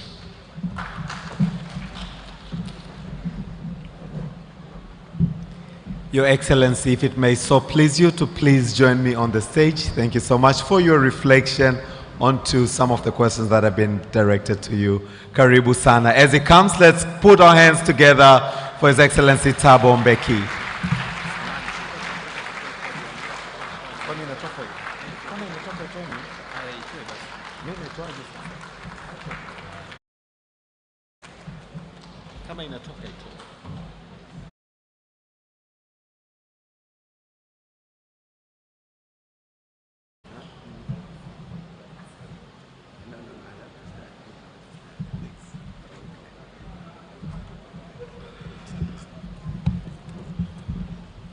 So we don't need that.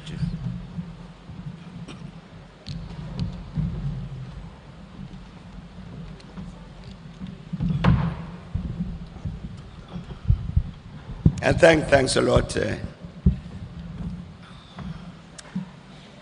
Chancellor of the University of Dar es Salaam, President Kikwete, Minister of Education and Science, Vice Chancellor, Chairperson of Council, friends and comrades.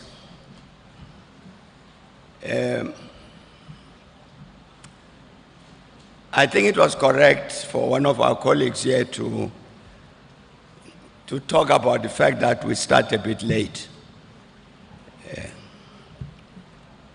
We were informed that because Her Excellency, President of Namibia, had come, and happily you were here to engage her, that we needed to come a little bit later. I think the delay was proper. I'm very, very glad indeed that you stayed so that we can have this short engagement. Our scene setter, Dr. Nzozi, I was very glad when he said, I'm not here today to lecture. I've been looking for a job at the University of Dar es Salaam as a lecturer.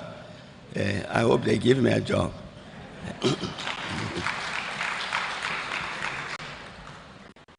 The idea was that we should meet here to engage one another on this topic that's on our board here about re-energizing, reigniting the African Renaissance. Not for either President Kikwete or myself to lecture. I think that was said by my comrade Sabato was correct. It was very, very correct indeed that we're not here to answer questions. We're here to engage one another in answering those questions. I'm very, very glad indeed that when he said, even the youth have got answers. So it was not for the youth to pose questions, but to say, this is where we are today, this is where we need to be tomorrow. It's the kind of engagement that we were supposed to have. So you'll excuse me if I don't answer the questions as they've been put.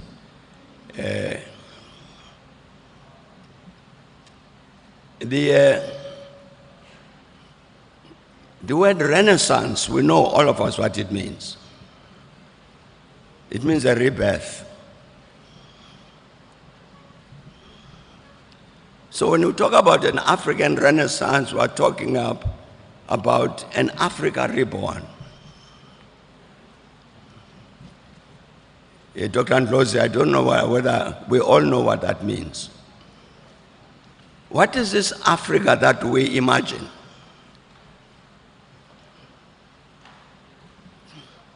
I think our colleague who talked about socioeconomic development did say there are certain things that have gone wrong which should not happen, then we would know that we're being reborn.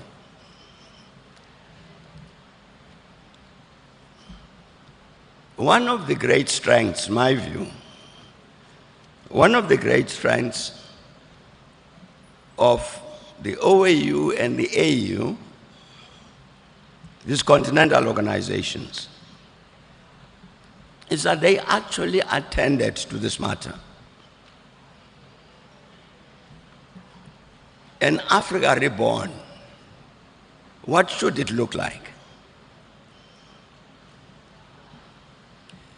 As a consequence of which, as a continent, we are very, very rich in terms of policy. I don't know of any major issue facing us as Africans on which there is no continental policy.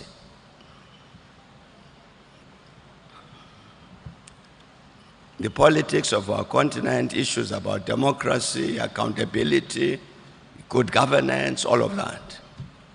They are policies.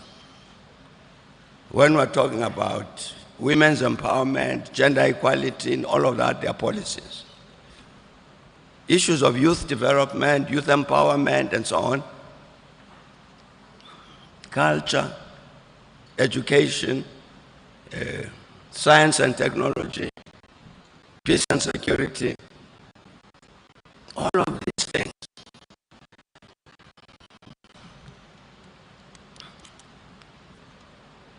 If I asked, if we had time, I asked the universities here, the students of the University of Dar es Salaam, and say, do they know what AU, not AU, African Continental Policy on Youth Development is? Can you please raise your hands? None. Yet there is. And I think we would find that with regard to many of these policies, which I say exist, and when Dar es Salaam University appoints me lecturer, I will give you the documents. This is part of our challenge. The policy positions exist on the continent, approved by our political leaders, many of them ratified by our parliaments. So there's a policy framework which exists for the renaissance of Africa. One of our comrades just said that the answer is socialism. It's not, that one I know is not in the AU policies. I'm not saying it's wrong, but I know it's not in the policies. There is no shortage of a general, overall, comprehensive policy framework to define the kind of new Africa we want, the Africa reborn. There's a problem. The problem is that the Africans don't know of that. How do we solve it? I don't have an answer to that question. But it's a critical matter that we need to solve. If we say the future of our continent, as Dr. Ndlozi was saying, this issue of self-reliance, the future of our continent is defined by ourselves. He said it's not going to be defined by the Chinese or the Indians or the Americans or the Russians, but ourselves, correct. But I'm saying here is African institutions which say, with regard to that question, this is what our future should be politically, economically, peace and security, this and that and that and the other. And yet as Africans, we don't know that. That's a serious problem.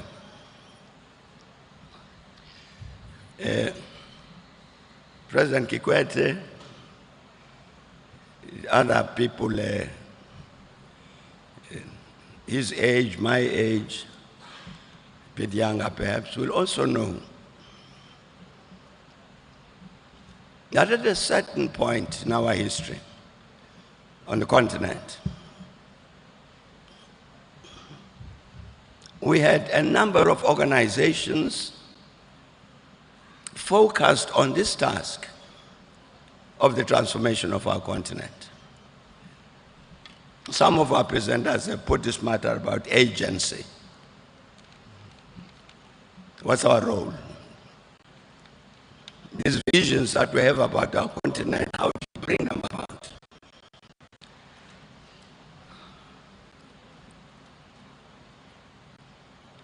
Earlier, there used to be on the continent a Pan-African youth movement made up of youth organizations who would meet and discuss and say, what do we do about this continent of ours? Young people. Where is it now? It's disappeared. There was an African Students' Union. And the students' unions of various countries all across the continent would meet and ask this question and answer it, what do we about our continent, including its education and all of that. That disappeared. There was an organization called the All African Trade Union Unity, which brought together all of the African trade unions, organized political organization, formation of the organized workers on the continent about the future of our continent. Disappeared. And there was PAO, Pan-African Women's Organization. power still exists.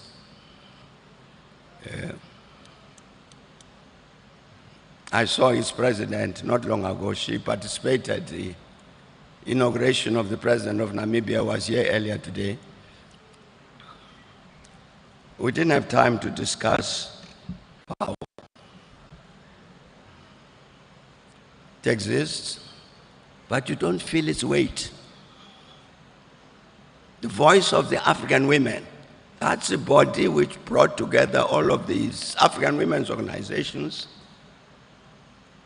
would say, as the women of Africa, this is where we want Africa to go. I'm saying it exists, but I don't feel its weight. It's an issue of agency. Our colleagues ask about how do you solve a question about youth employment, youth empowerment, and all of that. I'm saying that the youth need to be party to the answering of that question.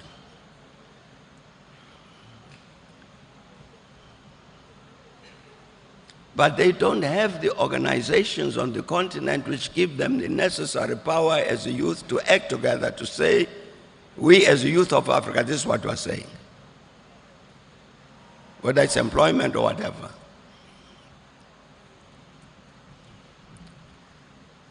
One of the organs of the African Union is an ECOSOC, which brings the cultural, social, and organizations. And that is the task of it.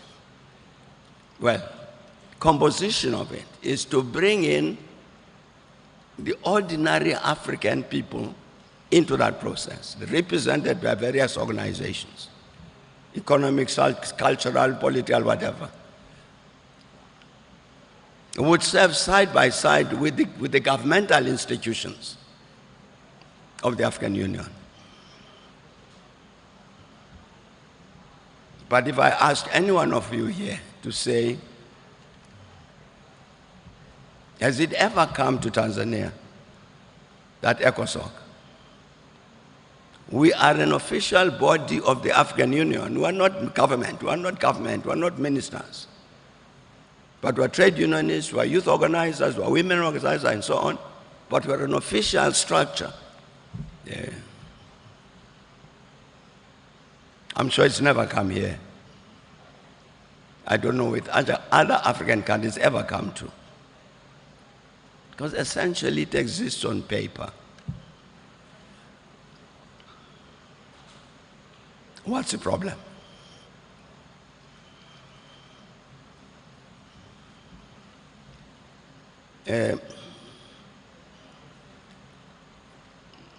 I'm going to tell you one or two secrets. But since we're all here agreed on secrecy rules, please don't tell anybody else.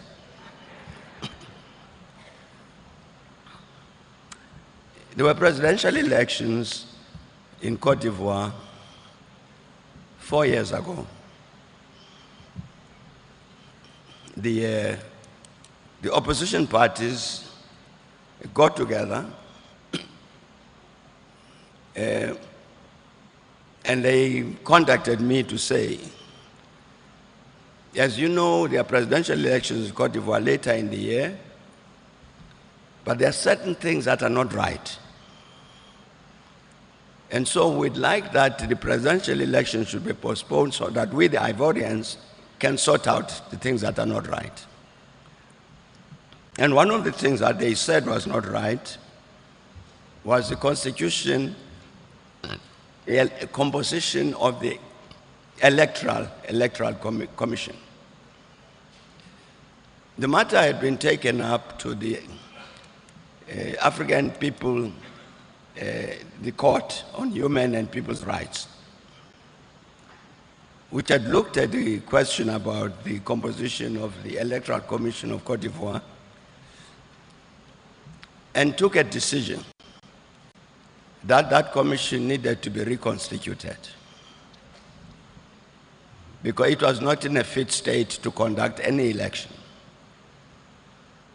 That's a judgment of the African court, and said this is what it must be changed and these things must be addressed and therefore it must be reconstituted. The government of Cote d'Ivoire ignored that decision.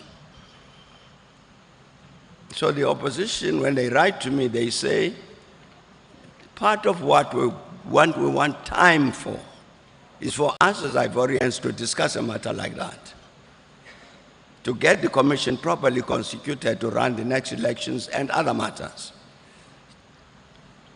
Can you please talk to the African Union, to ECOWAS, and United Nations to help us to address this particular matter? Yeah. So, which I did. So I communicated this message to all of these bodies. To cut that very long story short, nothing happened. I then write to the AU Commission. And I said to the AU Commission, please don't observe those elections. Because held under the conditions that the opposition was talking about, it was obvious that you could never say that those elections would be free and fair. And therefore I say to the AU Commission, don't observe them, because if you do, you legalize them. So, of course, they ignored me. They observed the elections. But what was interesting is that the commission then responded in writing to say to me, but President, you of all people know very well that the things that you are asking us to do and not to do, we can't act on, because the rules and regulations and policies and whatever of the AU don't allow us, the Commission, that kind of space. So in a sense, you are saying, but we are surprised that you of all people should raise these matters with us.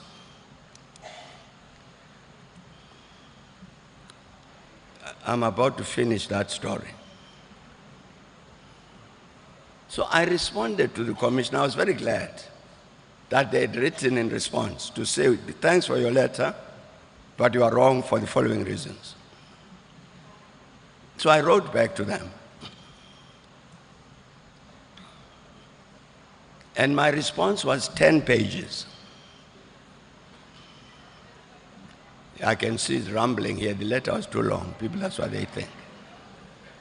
It was 10 pages.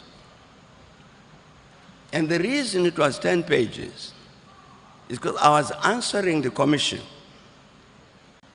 I was answering their letter, pointing them to specific decisions of the African Union, which empower them to do the things that I was saying they must do.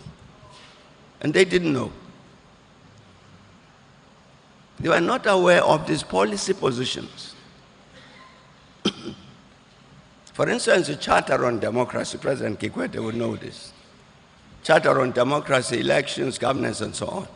It specifically says, where the Commission deems that the conditions for the holding of elections have not been proper, the Commission must not observe those elections. It's in the Charter.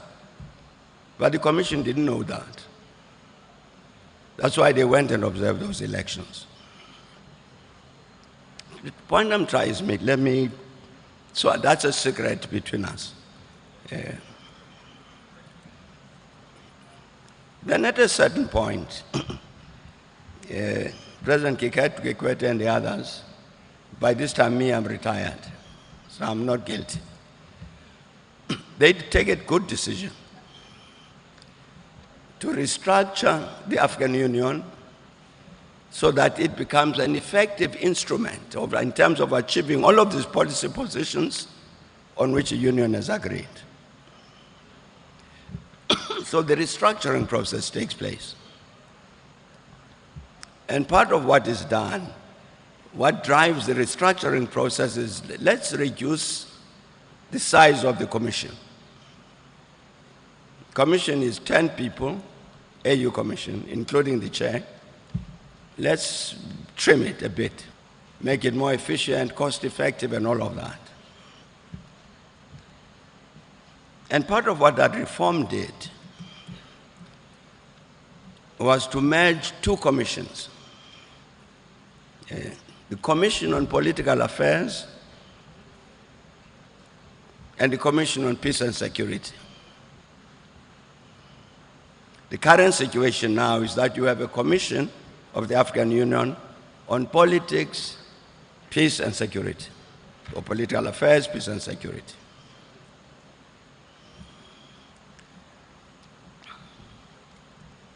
It was a very bad decision.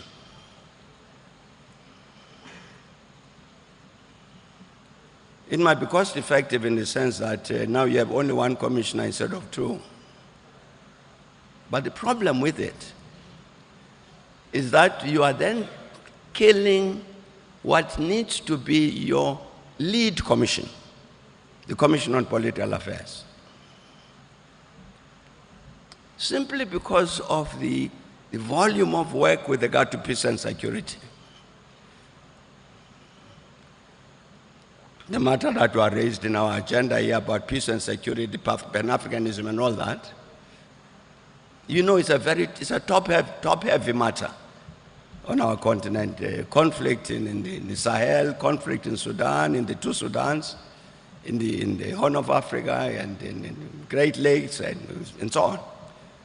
Naturally, the commissioner responsible for peace and security must attend to all of these things. You add the burden of the politics, they will say, no, I'll come to that tomorrow. And yet, the Commission on Political Affairs is the lead commission in terms of attending to the strategic challenges on the continent. If you say, which AU says, the issue of African unity is important. Dr. Ndlozi was saying we must act together. The enemies come for any one of us, member states of the African community, from outside. He was saying we must get together and unite and say we stand together as Africans. Who is the leader to produce that outcome? It's the Political Affairs Commission. It's not peace and security or commerce or whatever else. It's that commission which leads in terms of the building of this new South Africa, the new Africa defined in terms of, it's a Political Affairs Commission. But in the restructuring, it got killed. Because in the new Commission on Political Affairs, Peace and Security, it gets overwhelmed by peace and security. Now what I'm trying to do is I'm pointing to these two examples, colleagues, is to say, in terms of looking at this renaissance and what to do about it, if you look at the institutions of the African Union,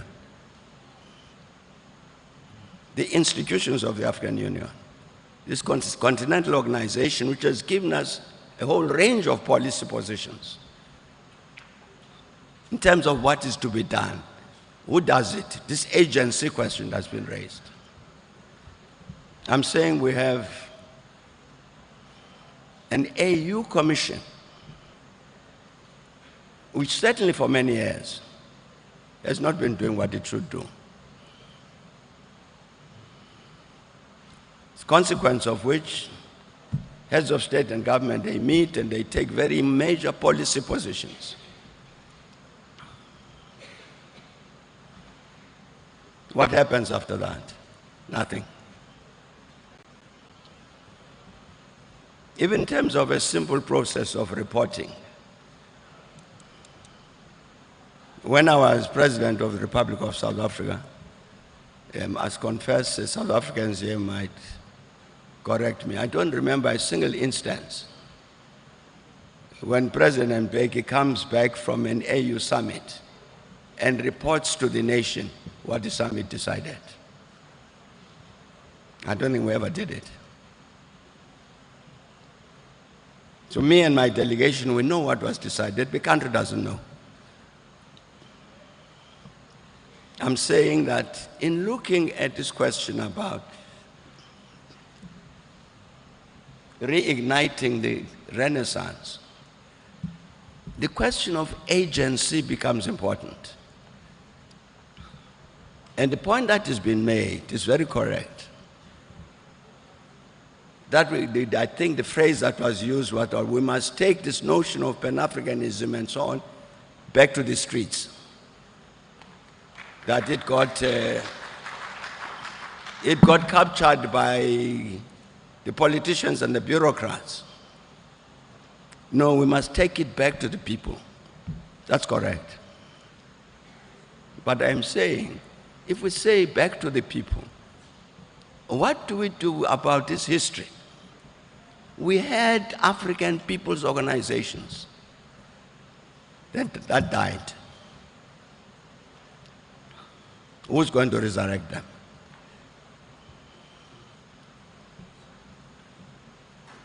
I'm saying you've got the institutions of the African Union which have got an obligation to help implement these policies which have been agreed upon. But you have an AU Commission which does not even know what its own duties and rights and obligations are, until you have to write them a 10-page letter just to point to page, look at page 1, look at page 15, look at page 17 and a half. What do we do about all of that? The last institution I should mention are the political parties on our continent. Because I think it's the first responsibility to reignite this renaissance and the political parties.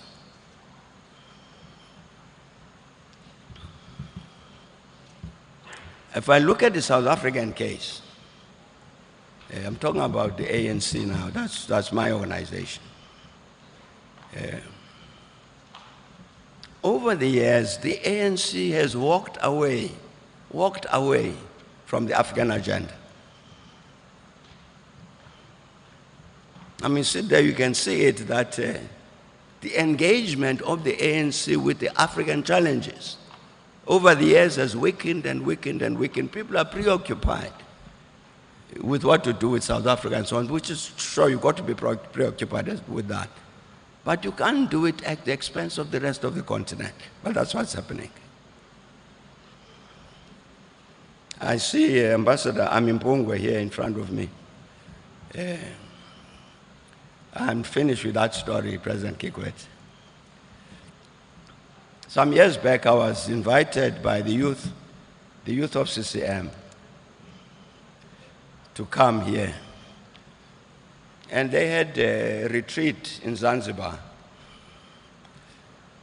So they said they wanted me to come and join them in that retreat. So I came and we went. So these young people, they say, now President, the late Ben Mkapa, may his soul rest in peace, was also there. So they said, now President, you see, that front row, those are veterans of our struggle for the independence of Tanganyika and so on. Sitting in that front row. The rest is the youth. Now, what's happened, President, they say? If you look at us, I'm a lecturer at University of Dar es Salaam. I'm an accountant, that one is a lawyer, this and that and the other. We've got skills which are globally marketable. I'm Tanzanian, but I can get a job as an accountant anyway. You see these old people here, the veterans. You give them a mobile phone. They don't even know how to use it. They can't teach us any of those things. We can teach them. But here is the reason we asked you to come. These veterans here, many of them were teachers. But they were ready to sacrifice their position so that our country should be liberated. It's very principled people. Sure, they don't have the skills I have to operate a cellular phone. I have those skills, but I don't have the value system which they have. And the problem is that we are going to develop from this as a youth to become the national leaders of Tanzania. With all the skills that we have, but without the values. Can you please help us to get these two things to emerge, the skills and the values? One of them, a young lady, says, you know, President, I contested for the position in the Youth League.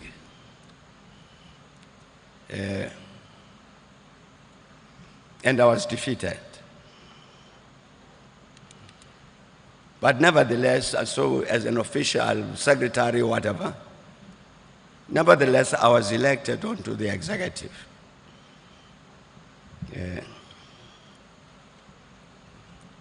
So we discussed the matter of why she got defeated. And she says, it's because my competitor used money. Bought votes. And they've got more votes than I did. So I say that worries me. That the youth of CCM are already using money to buy votes to get elected. And she said, President, the matter does not end there. This young comrade of mine, who had the money and bought the votes, is a drug dealer. He got the money from selling drugs.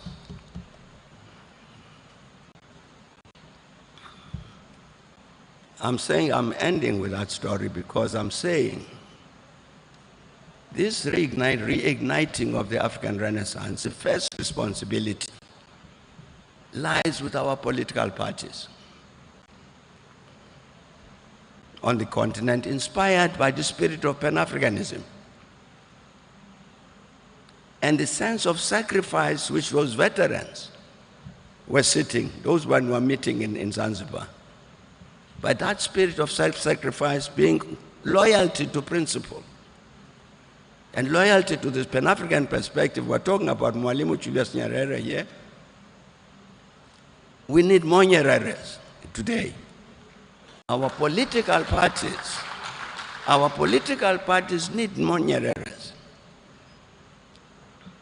The tragedy is that President Kikwete, I'm sure you and I, when we sit in the corner and we go through each one of these political parties on the continent, we would come to the same conclusions, that things are not right. In the end, what does that mean? It means that the university, the students, and I don't know, I'm not going about the lecturers and professors, the students. The students of the University of Dar es Salaam need to sit together and say, we want to be part of the process of reigniting this Renaissance. We want to take our place, respond to our own responsibility to define the future of the continent, and answer the question themselves, well, what do we do as university students of this university? What do we do to achieve that objective? It's a task. I'm giving this as a task. The Chancellor of the university has agreed with me that I can give you that task. This university, it's an old home to me. I've been here many times, and the reason for that is because this particular university was the lead university in helping the continent to answer the question from 1960 when the continent gets independent. This university was very central to answering the question for independent Africa. What do you do with your independence? Now you've got it. You fought for it. Very well done. But what do you do with it? This academic institution here was very, very central to answering the question, what does liberated Africa do with its liberation? I think this university has got that task again, to say, what do we do? What do we do as this university to reignite the renaissance of Africa, to which people like Mwalimu Nyerere devoted their lives?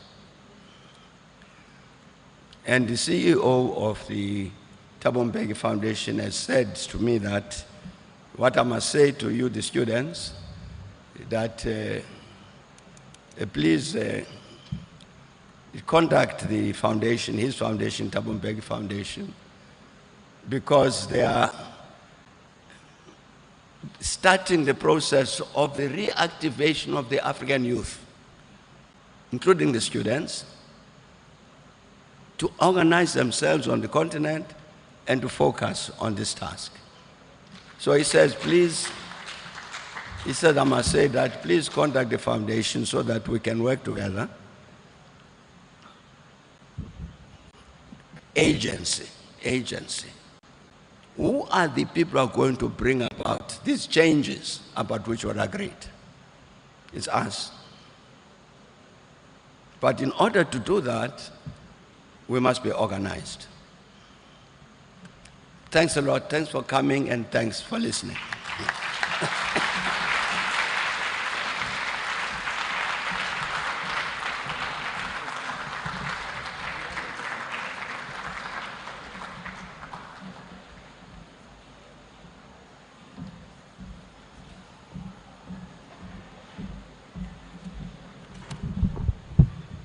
Distinguished delegates, let's give His Excellency Thabo Mbeki another big round of applause. Thank you very much. I've requested Your Excellency to remain back on the stage for two things. One, I will now invite His Excellency Dr. Jakaya Mrisho Kikwete to present a token of appreciation to you. Number two, we shall have a vote of thanks, and while at that, group photos. With your permission, now as President Dr. Jakaya Kikwete is coming, let's give him a warm round of applause onto the stage.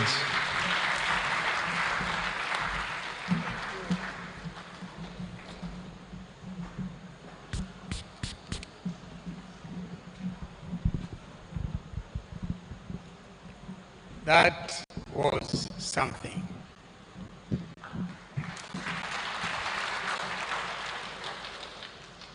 This is my senior brother, the Thabo Mbeki I have known for many, many years.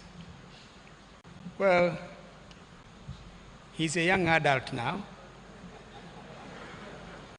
but he's still very dynamic. You can see clarity of thought, eloquence in speech. That is, Your Excellency, Dr. Thabo Mbeki, former President of the Republic of South Africa,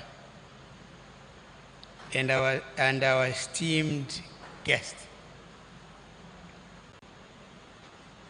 Minister of Education, Science and Technology, Professor Adolf Mkenda, Chairperson of the University Council, Ambassador Mwanaidi Majal, Vice Chancellor, Professor William Anangise,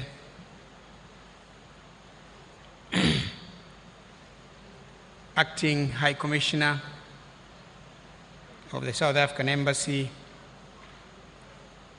distinguished participants, ladies and gentlemen. Let me again begin by thanking, on behalf of the University of Dar es Salaam and on my own behalf, Our deepest appreciation and warmest welcome to our esteemed guest, His Excellency Dr. Thabo Mbeki, former President of the Republic of South Africa, and one of the most revered Pan-African thinkers and statesmen of our time. Your Excellency, we are most grateful for you to consider the University of Dar es Salaam to host this year's Thabo Mbeki lecture. It's an honor for which we highly appreciate. We commend your vision and tireless efforts to reposition Africa to its rightful place in global affairs, where it is not a passive observer, but an active and respected participant in shaping international relations and global power dynamics. The theme of this year's lecture, the state of the continent, reigniting the African Renaissance, could not be more timely or more urgent. You have set the tone for serious reflection and have reignited a long-burning flame, the desire for African transformation driven by African thought, African agency, African leadership, and the African people. The winds of change are gathering storm across the continent, but what Africa needs now is not cosmetic reforms, not rhetoric, but profound structural and ideological transformation that redefines governance, economic models, and intellectual production on African terms. The demand for change is growing, and it is a demand that we, as leaders, intellectuals, and institutions, must respond to with clarity and courage. Your Excellency, we are especially inspired by your deliberate inclusion of young people and emerging intellectuals on this podium. That gesture speaks volumes about your continued belief in the power and potential of Africa's youth. They are indeed the lifeblood of our continent's future. I join you in calling for increased intra-African youth engagement, facilitated by homegrown Pan-African programs that foster dialogue, unity, and purpose across the borders. President, when you spoke about the role of this university, I remember when I was here, I was a student here, 72 to 75. That was quite a long time by any standards. But you can imagine at that time, Professor Shivji was a very young man, radical, class struggles in Africa, writing articles. And at that time, President, we had a team of professors and lecturers from across the globe, but all of them with that revolutionary mind. Walter Rodney was here. And he wrote his book, How Europe Underdeveloped Africa, when he was here. We used to have ideological classes every Sunday. And those of us who were attending those classes used to call ourselves Sunday metaphysicists. We used to invite people to come and talk. And at that time, the University of Dar es Salaam was red, dynamic, and we were the bastion of thinking about the African Revolution. One incident I would remember when I was student leader here, was the day when Gasha Butelezi came.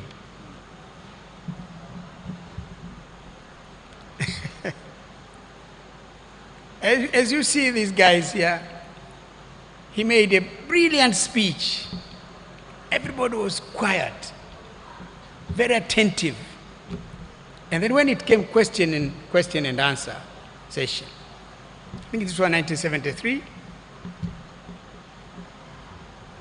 the first question was, you gave us a very brilliant speech on your contribution to the struggle against apartheid in South Africa. But can you answer one simple question? Why are you still not in prison?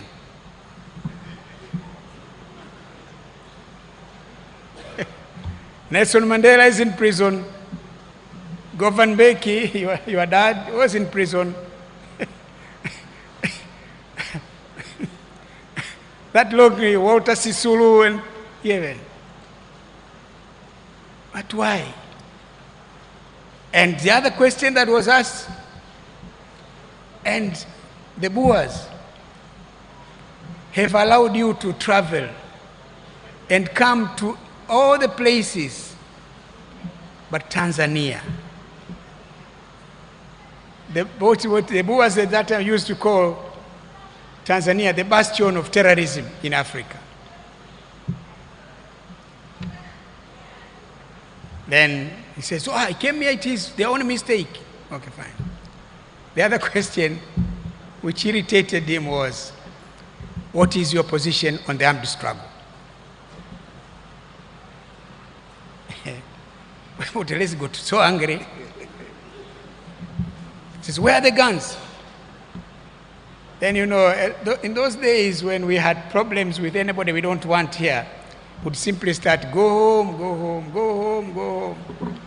Then students started chanting, go home, go home, go home. He left the stage, climbed down. He almost forgot his wife here.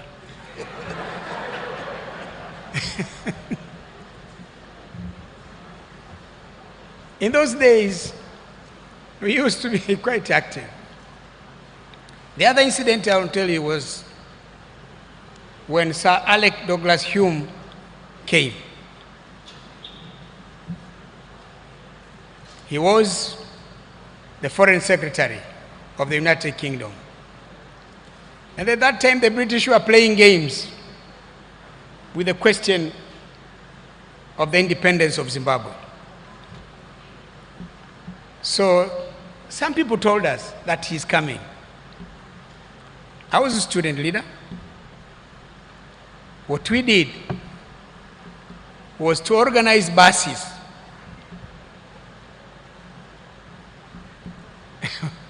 We loaded students onto the buses to the airport with our placards, billboards, picketing. At that time, His Excellency John Malechela was Foreign Minister. So we went there with our buses, and the police said, no, you cannot be allowed to go to inside the airport. Then I was asked to go and talk to the Foreign Minister. And at that time, Patrick Koro, he's now late, the husband of our late professor, Martha, who died also recently, was there. They asked me, what do you want here? I said, no, we just came here to express our displeasure with what the British are doing. Why hasn't every other youth come? I said, sir, I can't answer on their behalf. I can only speak on behalf of the students of the University of Dar es Salaam. Then he said, okay, fine. Can you sign an indemnity that if anything happens to the to the foreign secretary, you'll be accountable. I said, okay, fine. Just give me the book to sign. Then Foreign Minister Marechera says, you young men, you look very arrogant. It's not arrogant. So then I signed, committing myself that if anything happens to the British Foreign Secretary, I'll be accountable. Well, we were allowed to go in because I had signed. They told us to stay at certain position. But then when we realized the British Super VC-10 was going to other direction, we said, let's go there. So as the plane was stopping, we also stood there. Hey, home, go home, home, go home, home, go home. Our student leader at that time was Martin Shinganya. And we said, don't worry, you just start reading our message. So we're reading the message. The British gentleman came down the stairs. So at some point I got worried because these young people now were trying to throw papers at him. But fortunately, he left unharmed. So I can recite so many stories of how committed we were to the struggle that was ongoing. But it was a combination of many things. The type of professors we had and the time we had. Because at the time, this was the time when even the national mood, the national aspirations were to fight for the independence of this country. Well, I'm the Chancellor. We have to reinvent ourselves as a university.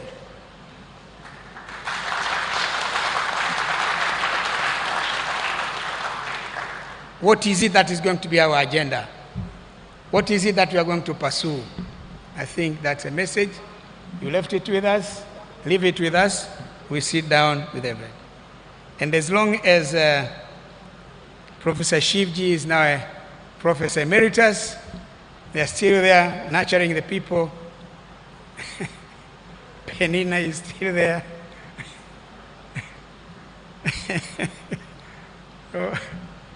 No. So that's the message. But what is important to me, President, is you are talking about African Renaissance. President Mbeki is the brain behind the whole concept of the African Renaissance. He presented this idea at the OAU summit in Algiers. And it was picked from there. A committee was set up with him, Chairperson Obasanjo, Abdullahi Wade, and the others. Worked on it. It came to be translated itself into NEPAD, New African Partnership for African Development. So for him to talk about reigniting, he is the right person to talk about it. And you and me are retired, but not very much tired. You expressed your displeasure with the reforms. They happened after I left. So I'm not part of that reforms. There was a time when I think President Kagame consulted us to give our opinion. Some of us gave a different opinion because this was chaired by President Kagame when they looked at it. So we had some ideas, but we thought they had already made up their mind. And when you are out of office, what you are doing is just giving advice. And when our advice was not heeded to, sure, you are one of them. Well, what else do we do? It is those who were in office then, but I hope at some point they will appreciate. I agree with you entirely. Our organization is essentially political. So the Directorate of Political Affairs is the key directorate. But Africa has a huge problem of insecurity. You end one crisis, another one erupts. It's just like the crisis in Sudan. It just came from nowhere. Two generals fighting virtually for nothing, but they have destroyed the country. Khartoum is not the Khartoum that used to be. They're crazy guys, they're just bombing the place. So there is still a lot of security problems, security challenges, but I agree with you, President, there is need, and it is important, as you said.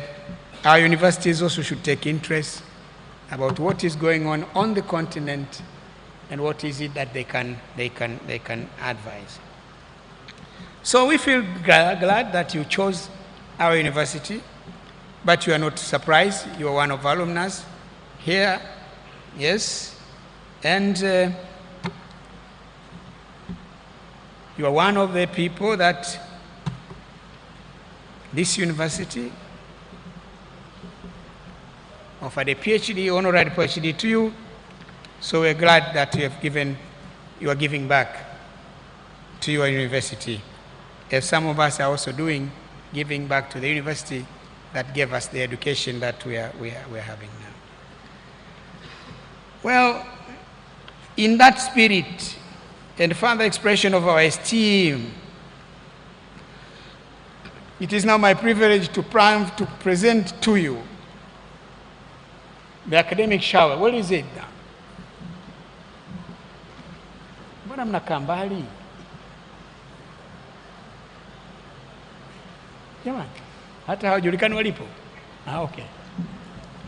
Yeah, we're going to present to you the academic shower, a humble but heartfelt token of our appreciation for your outstanding contribution to the university, the academia, to Africa, and to humanity at large. May it remind you always our respect, our gratitude, and our abiding bond. Excellency, thank you very much. Let me now present it. Where do we go? Where? Here.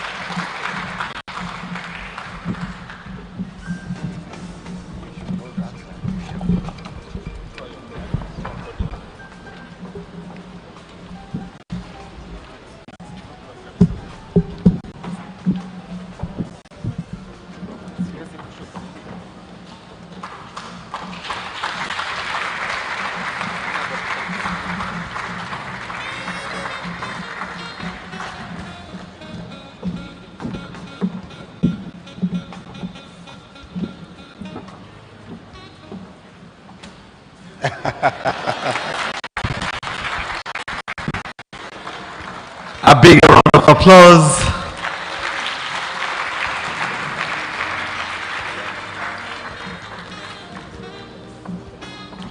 Can we have the remaining two chairs? They're supposed to have 7 chairs on the stage.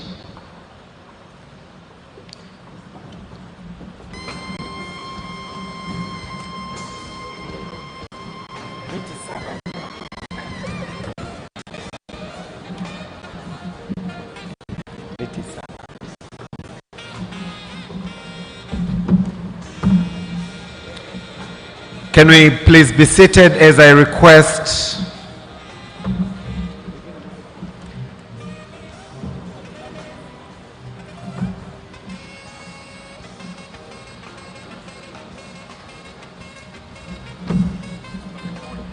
may I request onto the stage Honorable Minister Professor Adolf Mkenda. May I request onto the stage the Vice Chancellor. May I request onto the stage Thabo Mbeki Foundation. Please join us onto the stage. May I request to the stage Charge d'Affaires. Kindly come to the stage. And Ambassador Mwanaidi Maja, please join us onto the stage. May I request the following to line up for the next photo. You will come. Balozi Karibu.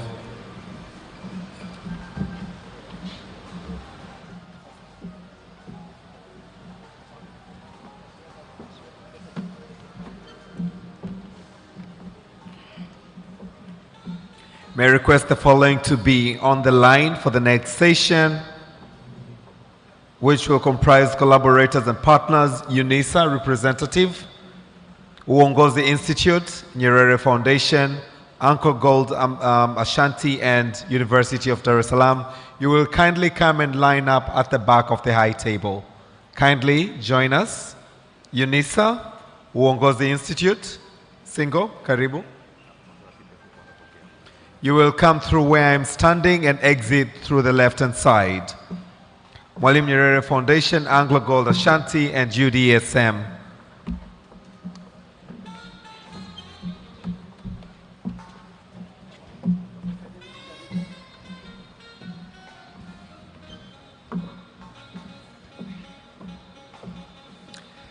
May I request those who gave their presentations, our presenters this evening, our presenters all gave presentation, to please join us onto the stage after this photo.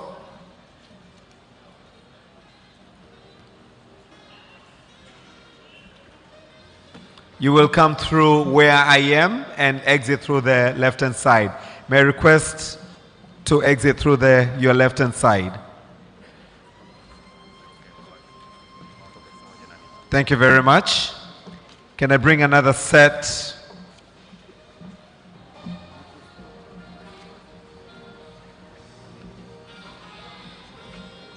So the next set will include Ambassador Azizi Lima, Ms. Olivia Pesha, Mr. Simon Shayo, Ms. Karine Dika, Professor Anthony, University of South Africa, Mr. Sabatho Nyamsenda, and Hazron Makundi. Please join me onto the stage for the last but one picture.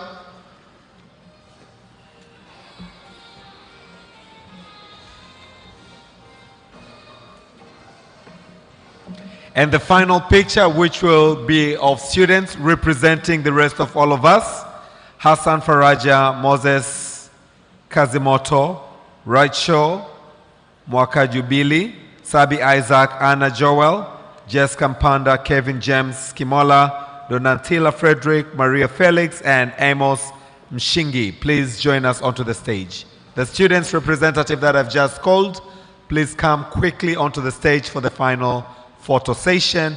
And after that, we will all be upstanding to allow our guests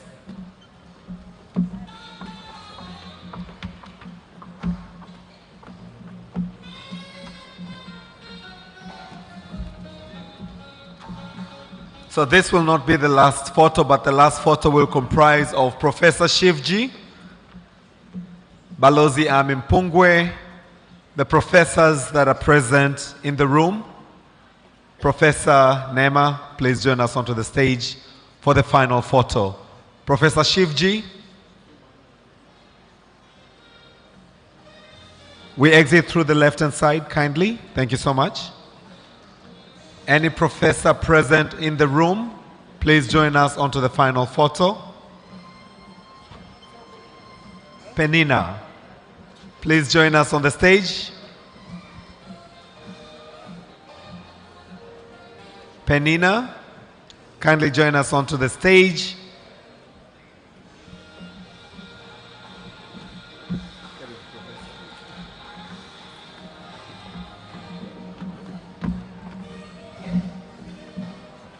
As they have been mandated to ensure that we take Africa back to Africa, this is the privilege for the professors present, both old and new. We also have professors from UNISA, professors from South Africa as well. Please join us.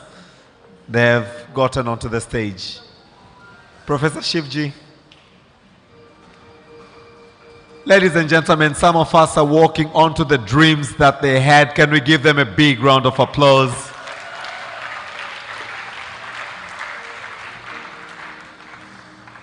Please continue to nurture us. Please continue to guide us as we take Africa back to Africa. Thank you very much, professors. I will now request that we exit through the left-hand side. Yes, kindly. I will now request that we all kindly rise so we can allow the members of the high table to take their leave. Asante sana, we appreciate, we truly thank you, Excellencies. Thabo Mbeki, Excellency Jakaya Kikwete, Mheshimiwa Waziri, Mheshimiwa Mabalozi, the VC, we thank you so much. Can we all please rise? Let's once again clap our hands for Excellency Thabo Mbeki. Asante, asante sana. DJ, naomba wimbo mzuri sana tuweze kusindikiza viongozi wetu.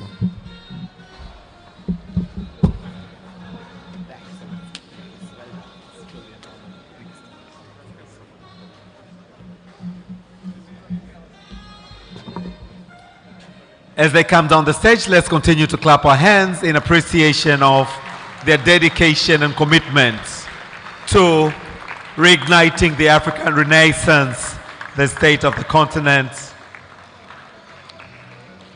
We've come to the very end. Let's kindly clear the pathway so we can allow them to proceed. Let's clear the pathway. Asante, asante sana.